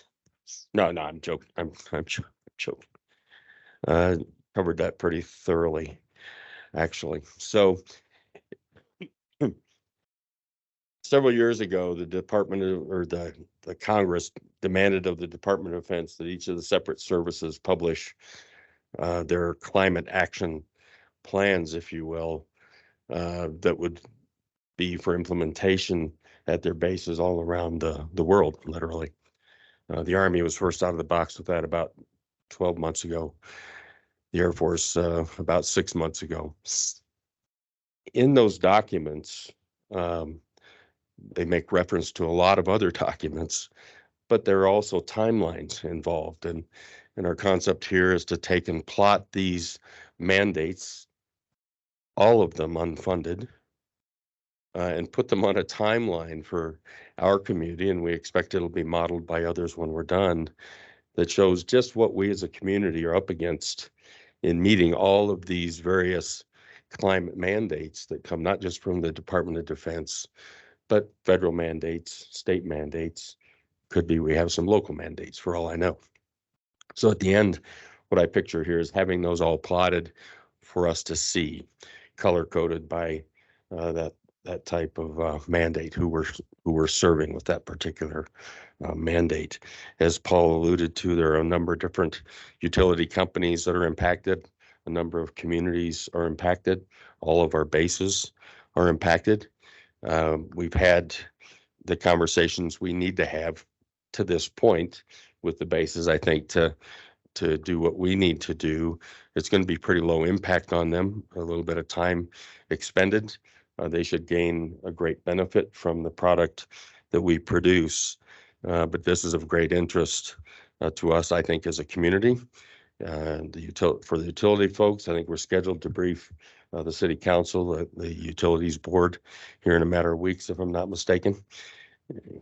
3 weeks, a month, something like that. Yeah, I think we're going to aim for October-ish or so, but we need to reconnect with Travis, but that's coming soon. Yep. Okay, great.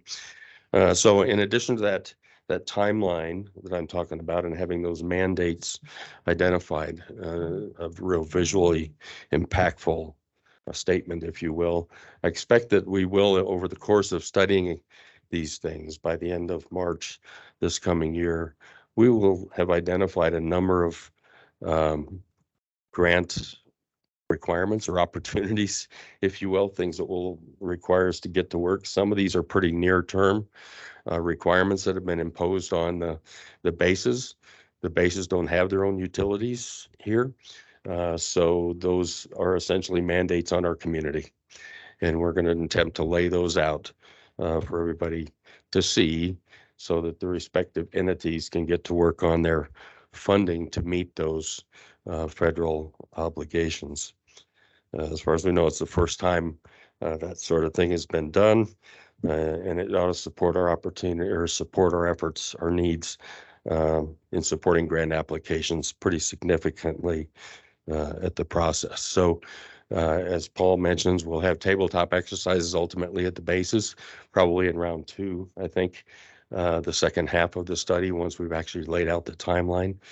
And they'll have an opportunity to identify the needs based upon what they're seeing, what they're going to need to do, perhaps with Milcon in some cases. In other cases, what they're going to rely on the local community outside their fence line to do. So kind of in a nutshell, that's what we're after trying to accomplish with this little bit of leftover funds from the last land use study. And we think it'll be very impactful, very useful for us. It'll be a model for the nation, for communities around the nation that have military bases. And that's kind of the idea. So I'd welcome your questions if you have any. All right, any questions or comments for either person? Madam Chair. Just a comment. It's an interesting idea that the federal government can require a military installation to, get their power through renewables or whatever if the power generation companies around there don't supply that. And then, so I'll be curious to see how this really plays out. And I'll talk with the CEO of CSU regarding what if this creates a capital cost, which I don't think it really, that would be kind of the line. If it creates a capital cost for Colorado Springs utilities and our ratepayers to fulfill the wishes of folks who want to accelerate renewable energy use on military installations. Because as you say, it's kind of an unfunded mandate, unless they want to give giant grants to CSU to build renewable energy production and transmission lines. So it's interesting, and I know with Andy, like we've kind of talked about this. It'll be interesting to see what we learn. Thanks. Yeah, I think it will be very interesting. Any other questions? Oh, Commissioner Stone. Yeah, not a question. Just following up on Dave Donaldson's comments is And I guess as it is a question, is under what authority can the Department of Defense tell Colorado Springs Utilities how they generate their electricity and how they will transmit it if they're simply nothing other than a customer? I don't think it is their mandate. I think that Congress mandated these reports to be done, these things to be accomplished, and they're aspirational probably.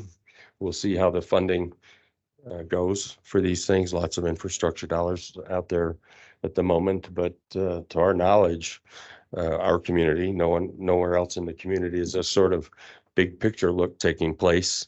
So we can kind of lay it out on a timeline and come to grips with what it actually means. All of these mandates, not just from DOD, those are relatively small, I'll bet we find.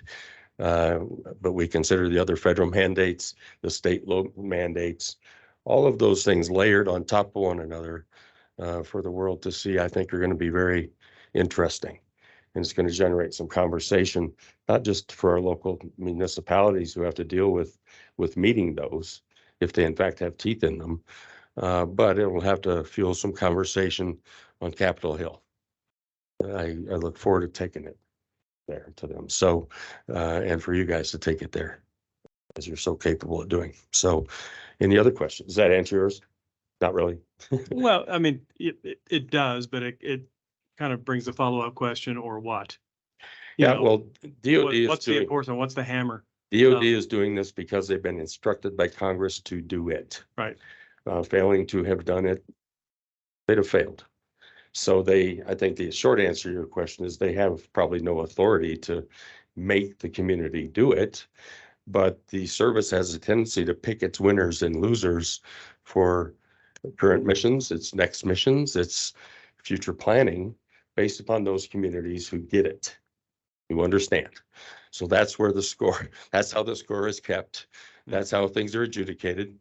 Unfortunately, no. So the hammer is they move the mission. No, well, it can be done. Yeah. It can be done, and no community knows that better than ours. No community knows it better than ours. Thank you, though, for that question. Very good. Any other questions? Comments? Just for clarification, PPACG has already received the grant. The grant is approved. I'm not sure about the flow of funds, but the grant is already approved. We're waiting on final approval from Old CC for this rewriting on this small portion of the overall grant. We're taking the $300 that are kind of a tail figure here and putting them to good use as opposed to risking losing them. Right. Okay. I mean, and I guess you have coordinated with CSU as to Absolutely. Their desire to participate in this, because they will be central to it. They're one of just a half a dozen or five, I guess, utility companies that will be involved, but absolutely, they've been part of the conversation since the beginning at the military base program level, mind you. We will roll these briefings out to all. It's minimally minimal cost to them to participate, maximum benefit to them to see the result. Okay, thank you. That I think as always, Fountain has their own utilities, even though we don't manufacture power. I think the concern is always the bottom line is the ratepayers pay. Absolutely. And of course, it's our fault. When it isn't our fault, and we're trying to comply with some of this stuff. Well, it is. Some of these mandates are very, very near term. And not huge ones necessarily, but they're very near term. So to the extent that your utility supports a base, for instance, it can impact you. It could potentially impact your ratepayers, or certainly you'd want to get out in front of any grant requirements that there will be. But there is no existing that we found timeline that lays all of these things out there, not just the DOD stuff, right? Communities tend to think about that they have a Navy base, so they study the Navy project, right? Well, we've got multiple bases, Army, Air Force, other federal mandates, state objectives and mandates, any local ones we've imposed on ourselves. It would be very interesting to lay those out in a linear fashion and then start studying what the fiscal impact of that is and what we need to be planning for 3 years, 5 years, 10 years out. Commissioner Vanderwerf. Dan? Yes, thank you, Madam Chair. Hi, Keith, how you doing? I'm well. Thank Good. Just kind of curious, because I know that I think another very important requirement that we have here, and everybody will recognize it as soon as I say it, is about relocating the rail line into Carson to take it out of going, down kind of through our communities, which bifurcates that community, but then bring it down further south to go across the bridge that gets to the CSU utilities, then take it through that area that could be an industrial area, and then into the south side of Carson, which absolutely is 100% a better approach from a national security point of view, from a community point of view, and those kinds of things. And I think there's a ton of support for that idea. But I don't know what the status is on funding, and I'm just kind of asking the question. You've made a choice about where to spend this 300,000. Was there a reason why you didn't consider that idea from the point of view of maybe contributing to whatever needs to be done there, like maybe completing the design or something, or some other thing that would be maybe useful for there? Because I think that'd be a great thing for Carson. It would improve community relationships. It would improve their security, and would actually help a Colorado Springs area community too. Right. And Can we throw that one to Andy? what's that? Yeah, we're pursuing that on a Yeah. separate track. And when I say we, it's kind of a royal we. My understanding is the Fountain Urban Renewal Authority may be putting a grant application together to the Federal Rail Administration to make that very project happen, do the final design and the construction of it. Roughly what, $20 to $25 million project, John, if I've got the numbers right. So desperately needed, kind of relates tangentially to the work that we're going to be doing here, but proceeding on a separate track. But yeah, between the Fountain Authority and I think the city of Colorado Springs is helping out with that grant request as well. Should be going in the end of this year. And that's maybe another thing, we can talk about this offline, but to emphasize with our federal delegation and other members next week and beyond, probably the biggest grant application, infrastructure grant application that we're going after collectively. Okay, great. And then Keith, the reason why you chose what you chose over, say, this other kind of a choice would be, from what's your perspective on why? My thought on it would be, I don't think we ignored any particular project, but that money was earmarked for Schriever Air Force Base. We felt we had only a certain amount of latitude to maneuver with that money or lose it. To have taken it away from an Air Force designation altogether likely could have been problematic. These are old CC funds, so it had to be, we had to be able to write it in such a fashion that it can pass muster at old CC. They've been very, very supportive. We talk to them a lot, see them at a lot of functions. They've been great to us, frankly. For whatever it's worth, Keith, that's a great answer. That if it's earmarked for something else and you just couldn't get it over there, then that makes sense. We're cognizant of the Fountain project. Obviously, they made an application for a DSIP grant even in the when that program first came out years ago. Many of these grant requests, federal DOD in particular, OSD in this particular case, you have to be to a certain point along the way before you even bother applying if you hope to be competitive. The most recent round of DSIP grants, we had 2 requests in, one for stormwater at the Academy, which failed, one for the Northgate project at Peterson, which also failed. And we're strongly encouraged to resubmit this next year with just a little bit of tweaking. But the demand on those grant funds this year ran 3 times the amount of the funds available. So it's extremely competitive with nations all around the country. We'll continue to try to compete, but you have to be Johnny on the spot in that particular program to start your project to get those funds.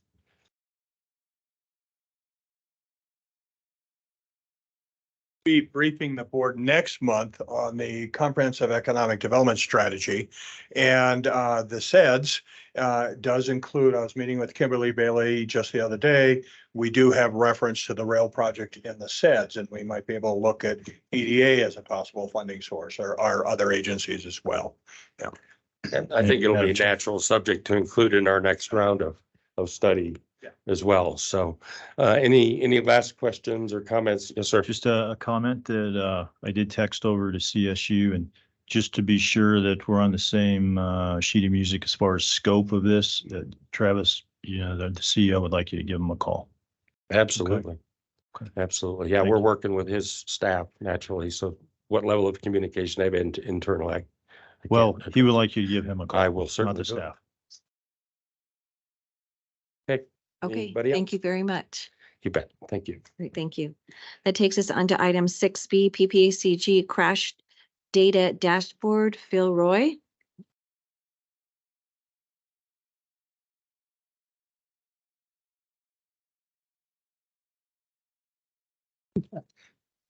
Thank you, Madam Chair and members of the board. My name is Philip Roy. I work here at PPACG in the Transportation Department.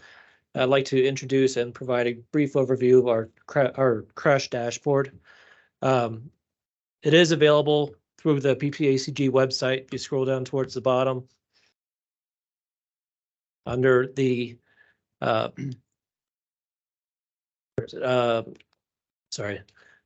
the transportation section. There we go. And then maps and planning. There we go.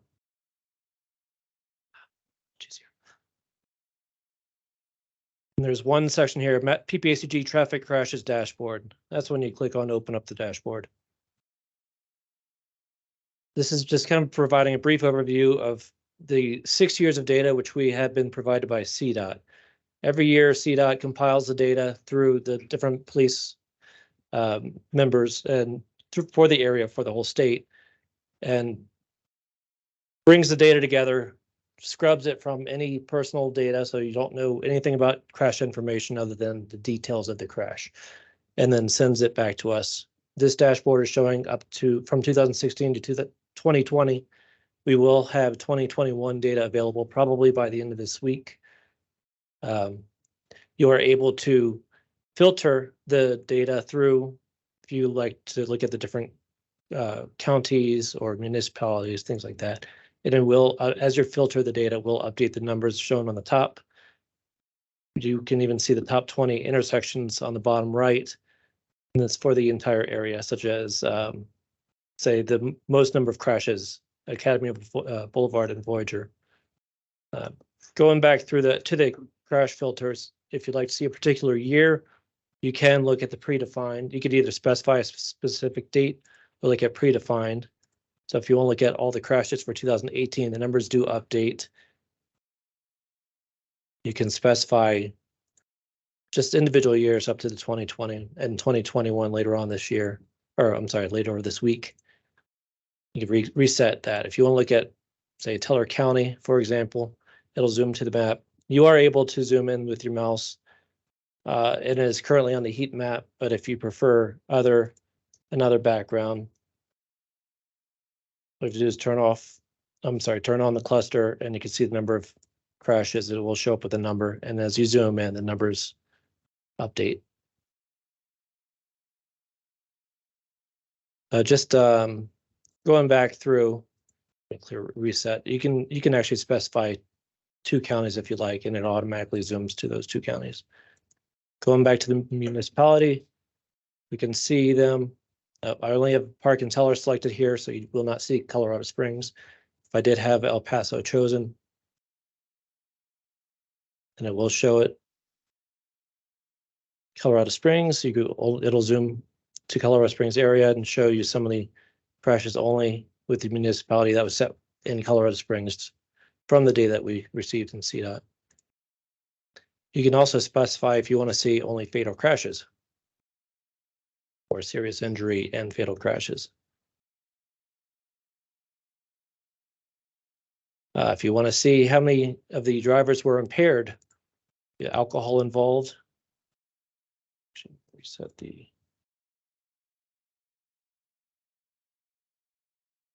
or if say medication may have been involved or no impairment suspected. Any kind of contributing factor, if a driver has fallen asleep, or fatigue, or illness, or physical disability, you can choose that, it'll go through.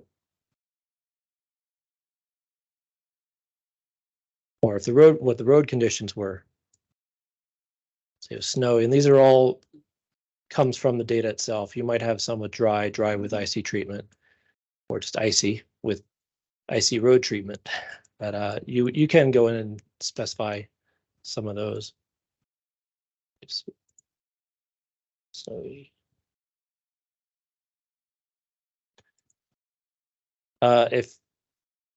if you need to reset everything, just the best thing is probably just to reset the web browser, and that'll reset all the filter settings. If you're looking at the fatal crashes or serious injury crashes or minor injury crashes, you can actually go through and look at the bar chart, the line chart for them as well. Type like motorcycle or truck or something like that? No, that I do not have that in there right now. I don't believe that's with all the data, and so we do not have that shown. I do have the whether or not a pedestrian or bicyclist is involved. That's important to some. And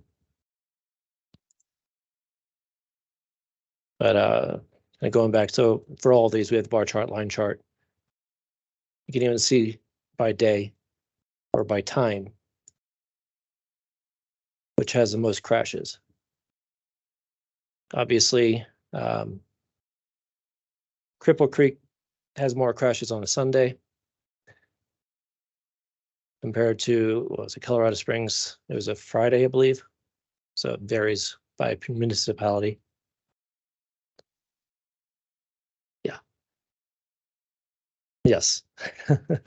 The top 20 intersections have with the most crashes. And that's through all the years, all 6 years. And then if you click on it, it'll actually pan over to each crash. Are those top 20 kind of based on like number of crashes Yes. per 10,000 vehicles? Just the total Or is number it of crashes that for the data that we have. It's not really per vehicle, per volume. It's not per volume, it's just total crashes. Yes, correct. And I just wanted to give a brief overlook of this website. It is available through our PPACG website URL. So you are welcome to play around with the dashboard. Let us know if there's any issues. It is pretty interesting to look at, especially if you're interested in a certain year or a certain location, and really if you want to see whether or not a pedestrian's involved or bicyclist, or if it's just vehicles. Any questions? All right, thank you. Thank you very much. All righty. That takes us to other reports and minutes. A through G either don't have a presentation or their minutes are included. So that is H, CDOT monthly update. Right. Thank you, Madam Chair. Shane Ferguson with Colorado Department of Transportation. I believe we have a slide that's getting ready to be pulled up for some of the projects that are currently active or underway or planning. I'll go through a few of these if you have additional questions.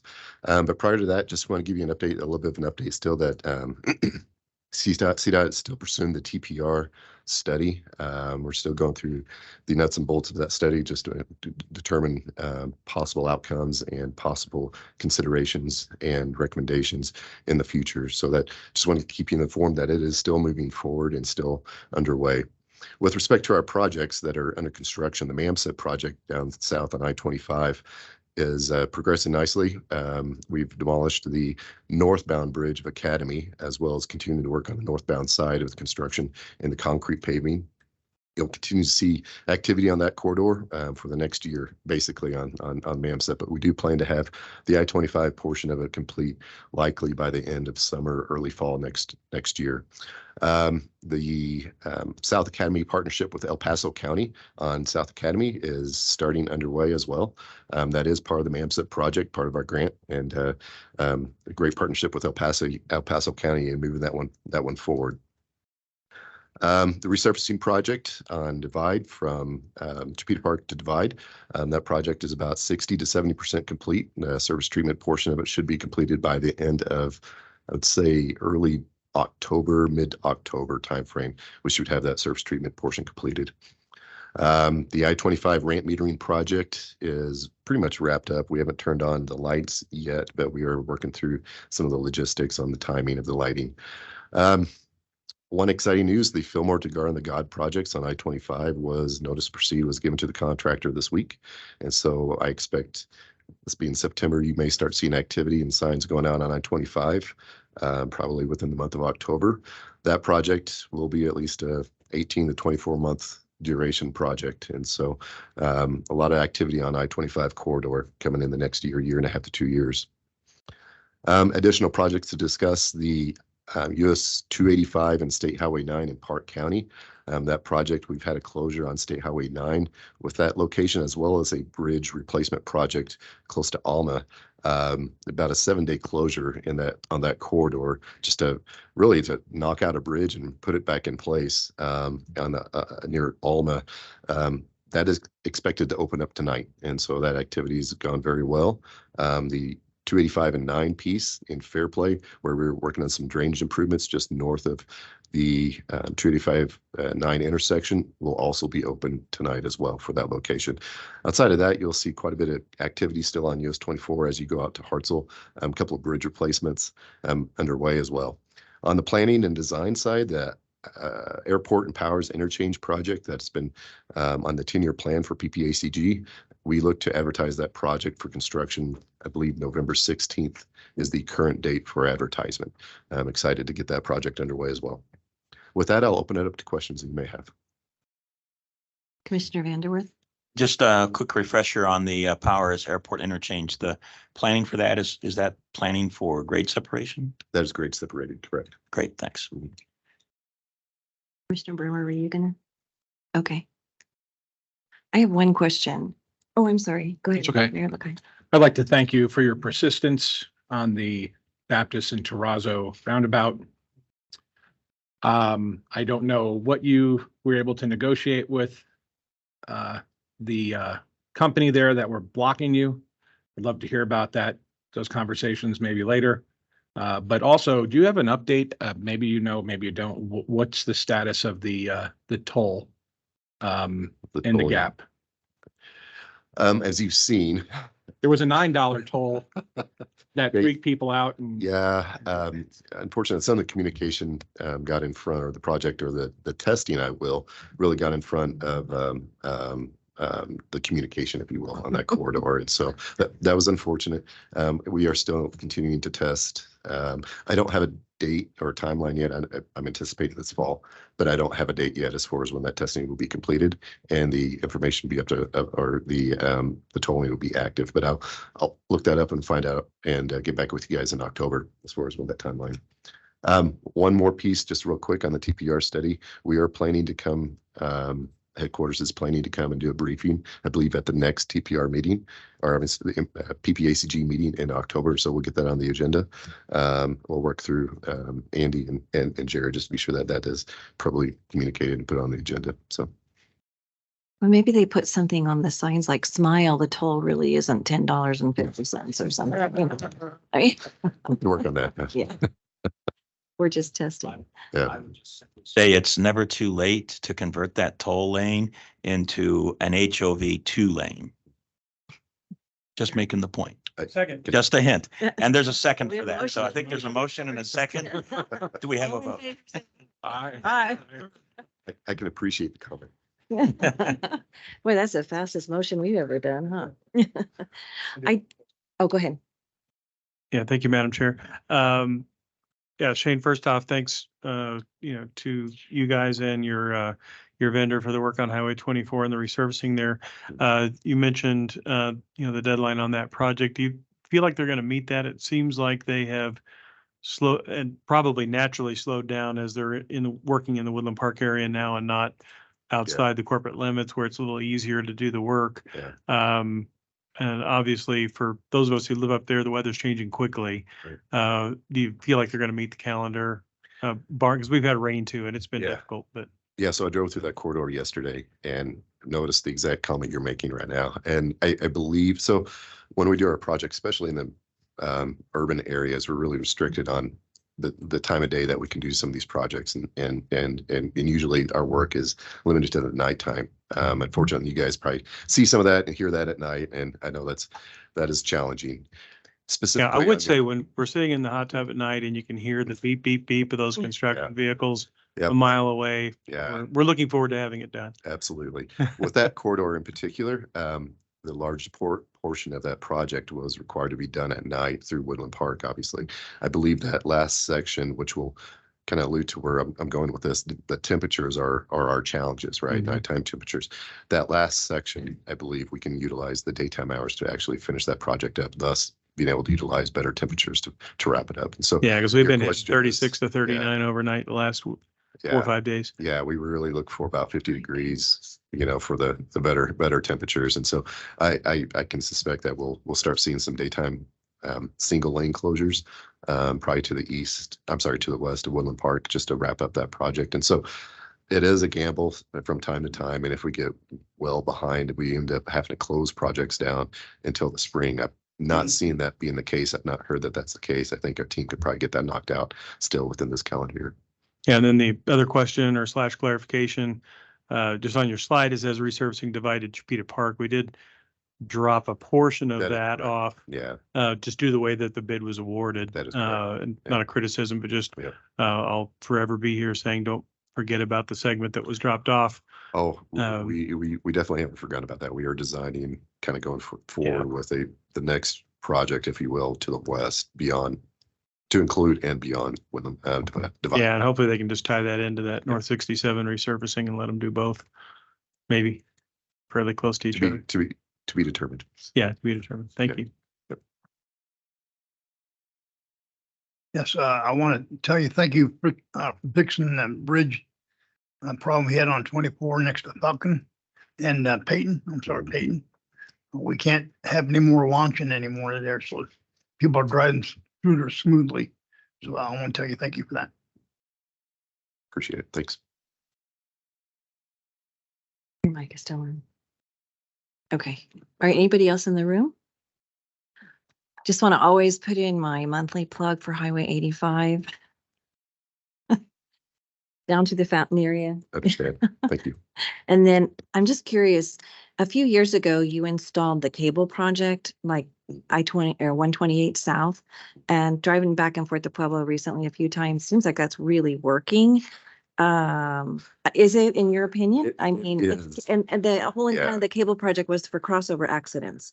Because we get people down there that just seem to floor it when they get south of Fountain. They're going Yeah. probably in excess of 90 miles an hour pretty regularly. Yeah, I can tell you it is working because my deep maintenance teams are constantly going through that corridor, repairing them. And Okay. so, yeah, it's a challenge to stay on top of. And so you'll see from time to time, just, bust throughs, et cetera. But to me, and what I communicate to my team is that's a life saved, potentially a life saved or a family saved where that car was stopped by that cable rail.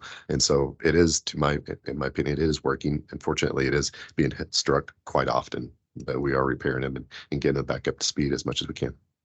Well, the intent was, lives saved. Yeah. And then just not stopping the other side of the freeway, right?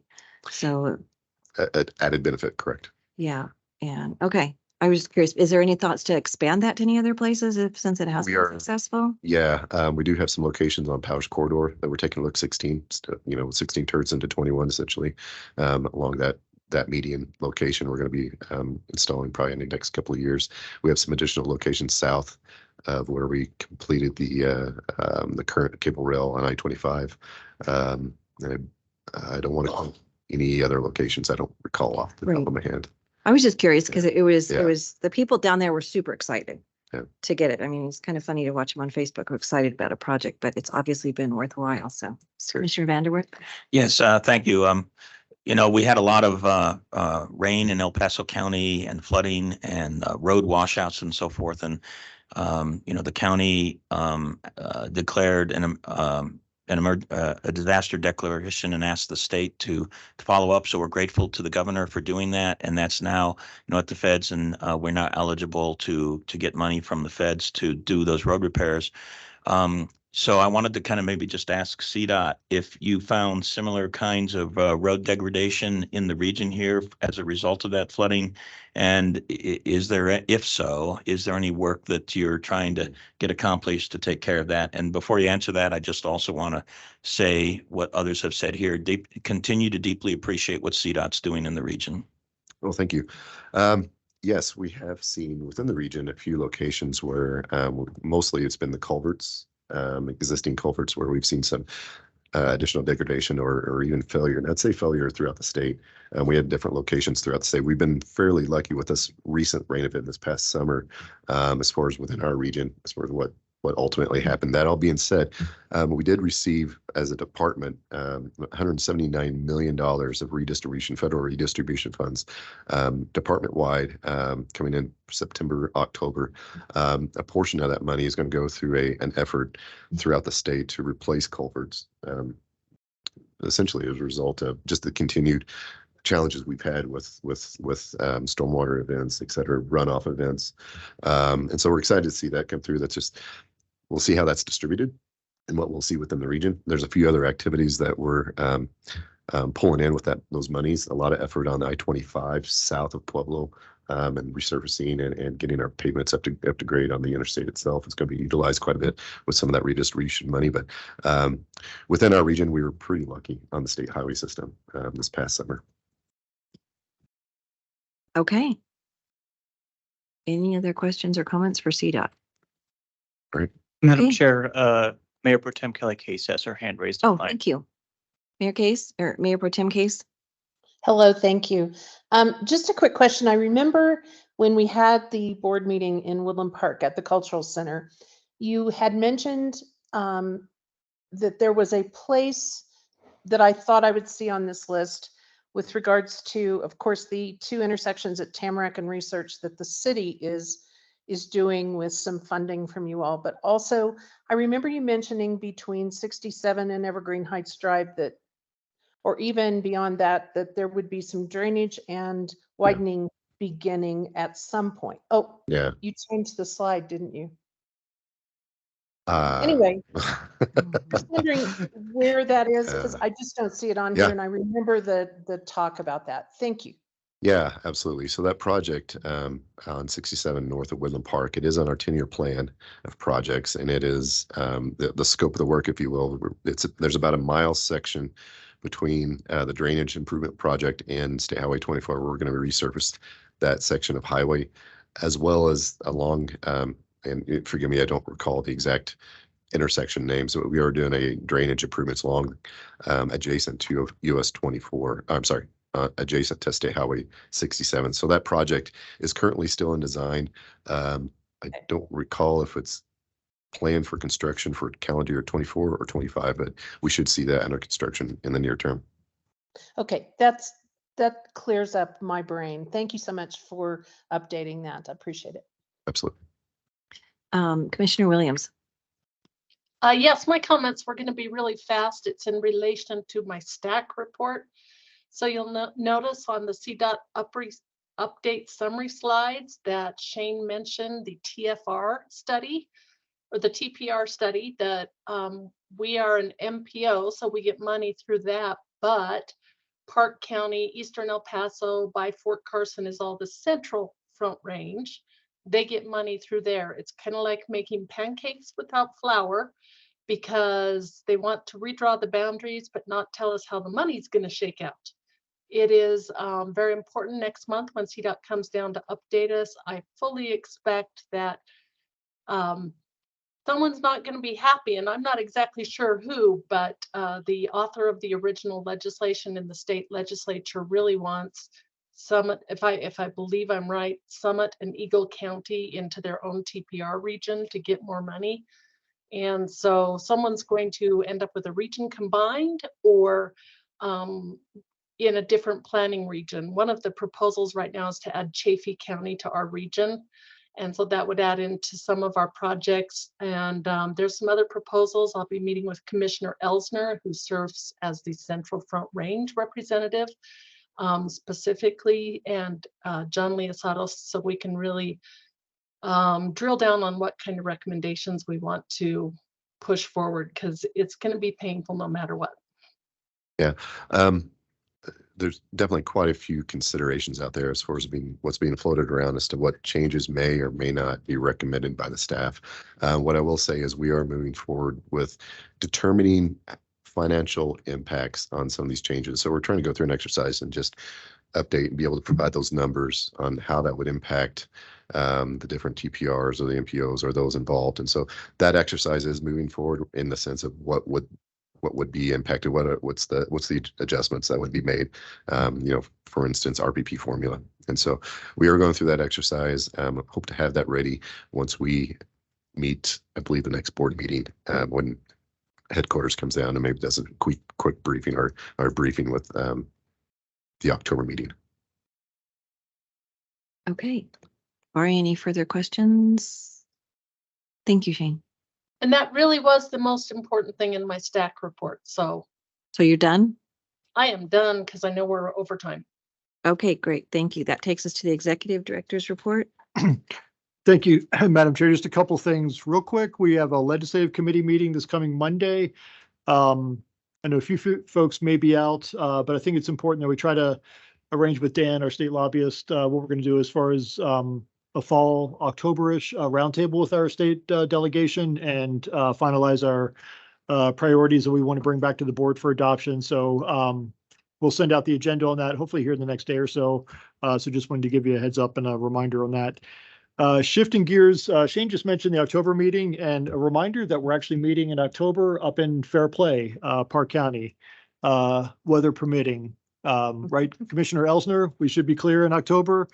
So more details on that as far as arranging perhaps carpools, van pools, things like that. I'll connect with Shane and see if we're going to do maybe a bit of a mini tour on the way up and get a head nod that that's probably going to happen. I'm not van pooling. I got so sick last time. Okay. Not van pooling. And no worries. We don't need to have car sick Anybody can people. ride in my car. Okay. I'm driving. No, I'm driving. There you go. So it's not just your kids and then rear facing. Right. Pattern here. Start facing forward once you drive. Okay, so more details to come on that for the Park County meeting. One thing I did want to ask, and I can follow this up with an email that I'll blast out to the board later today or later this week. But for the workshop in October, which is Friday the 6th, was going to suggest if we can maybe carve out a little more time to where we address the action items for about maybe a half an hour, but then spend a little more time if we can get maybe like a 2-hour time block thereabouts. So we can do a little bit more strategic thinking about what's coming up for next year in 2024 with the work plan. You'll have a draft budget in front of you at the regular board meeting in October. But I think that would be helpful for all of us to get some direction and feedback early on kind of key priorities coming up for us in 2024. So don't need to see a show of hands right now necessarily, but I'll blast something out to gauge if we can get enough critical mass for about a 2-hour session on that Friday morning, October 6th. Okay. Related to budget, I did want to mention, and this will be in the draft budget that you see in October, is that Carol and I have been kind of going through this, and what we're going to suggest is a 5% increase in local member dues. We didn't do anything last year. I think the last increase was about 2 years ago, correct? And with the cost of everything that has gone up the past 2 years, that was going to be part of the proposal that we bring forward in October. I will give the city, county managers a heads up on that as well, just so they can kind of bake that into your budget planning process too. Last thing I'll mention, kind of building off the city, county managers work as well. One thought that we've been having is, I think we've talked about this here before, is maybe having some regional training with elected officials, not just our board members, but other elected officials and all of our city, county commissions and councils. Something that we've talked about quite a bit with Scott Traynor and Denise Howell and myself. We've been sort of taking the lead on identifying different topics around leadership development and roles and responsibilities and all of that good stuff. Sort of not repeating what you get at CML or CCI, but bringing some of that training that you might get at the state level, doing it here locally, regionally. So it's a little bit more accessible and maybe with some local speakers and experts that we can line up. So hoping to do something in the first quarter of 2024. Just wanted to give you a heads up because I think we're going to send out a survey, not just with you all, but other elected officials on each of the city, town, and county bodies, just to get their feedback as far as what day of the week, evening or Saturday hone in on what topics we might address and things like that. So more to come on that, but I wanted to give you a heads up. Okay. And the intent in that is really getting to know each other a little bit better too. Building those relationships, because we really needed, I think since COVID, it's just been hard to reestablish a lot of time with people. So hopefully maybe if the speaker doesn't quite, just come down and hang out with some people for a few evenings or whatever we decide on. Yeah, it would tighten the bond in a lot of different ways. Training is good, but also just tightening our relationships and getting behind kind of key initiatives that tie us all together. A ton of value in that as well, obviously. Okay, thank you. Commissioner Stone just told me on the 6th, there's a CCI all day. So legislative and full membership meeting, but depends on counties. I mean, for our county, all commissioners tend to go up. I don't know, El Paso, it seems like they tend to split up duties a little bit more than we do because they have so many responsibilities, but just wanted to bring it to your attention. There is a CCI meeting on that day up in Denver. We'll still have our pre-meeting. Yeah, still do the regular workshop, right? Okay. All right. Okay. All right. Anything else, Executive Director's report? I know I just wanted to kind of bring it up formally during your report time. We did have about the Broadmoor at the last meeting, right? And so can we just mention publicly in the meeting, I know Stan, you reached out to the Broadmoor and reported back to us, but let's just, can we just kind of mention that publicly? Sure, happy to. And I probably should have done this at the start because I think Jim Bensberg, who was here earlier, has left. I can't see him around the podium, and maybe one or two other residents, but good deliberation by the board last month, and a little bit messy at times, but the process worked. There's a lot of questions that came out of the CAC and a great deliberation by the board.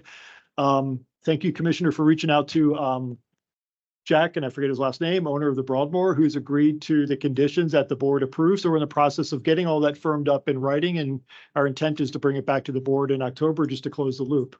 Yeah, that was Jack Demoli, and he is committed to our recommendations, and that they're not requirements as a condition of the development approval, but he still agreed to them. So, and I don't know this for sure, but Jim was probably here anticipating to see the report from the Broadmoor about, what their plan will be to comply with those things.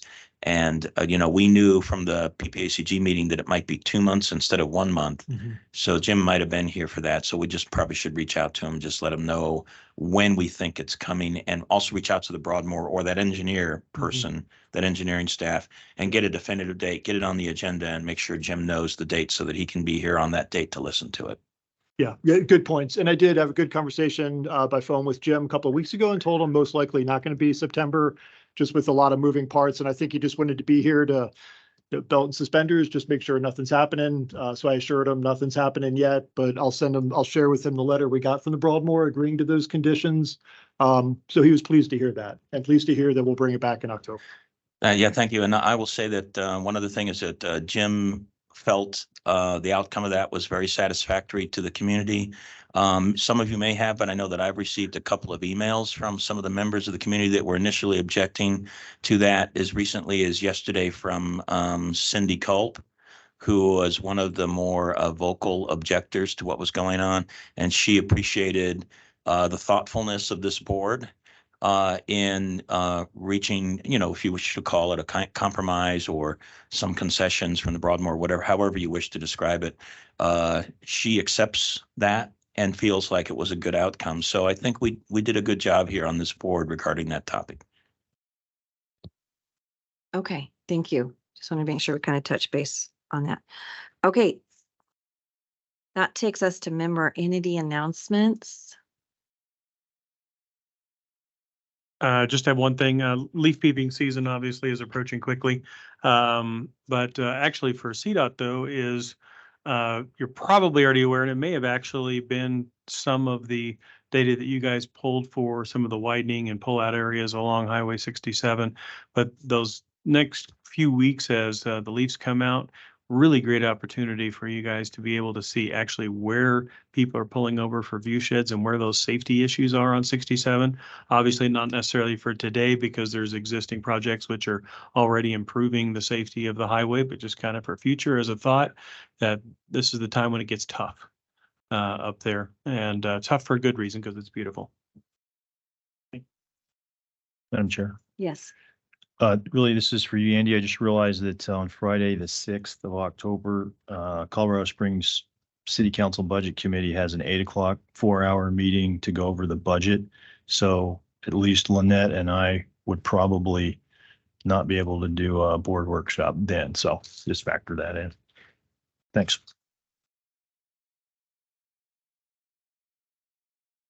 October is filling up, especially the 6th, huh? Okay, I just want to ask everybody to please review the current committee and commission vacancies in your areas and see if we can get some of those filled. And because I think we've been kind of doing better at them this year, kind of getting some people in there, but review them and see if you got anybody in your pocket that might be interested. And other than that, I think we're okay. Are we still going to do the long range transportation workshop? That's the plan, and we can keep it pretty brief and have you out of here by 11:45. You want to take a 5-minute break? Okay, I'm going to go ahead and adjourn this meeting. Sure. And then we'll take a 5-minute break and we'll re-adjourn. If anybody wants to go to lunch, let me know where we're going. Not, I mean, after the, well, all right, we're adjourned.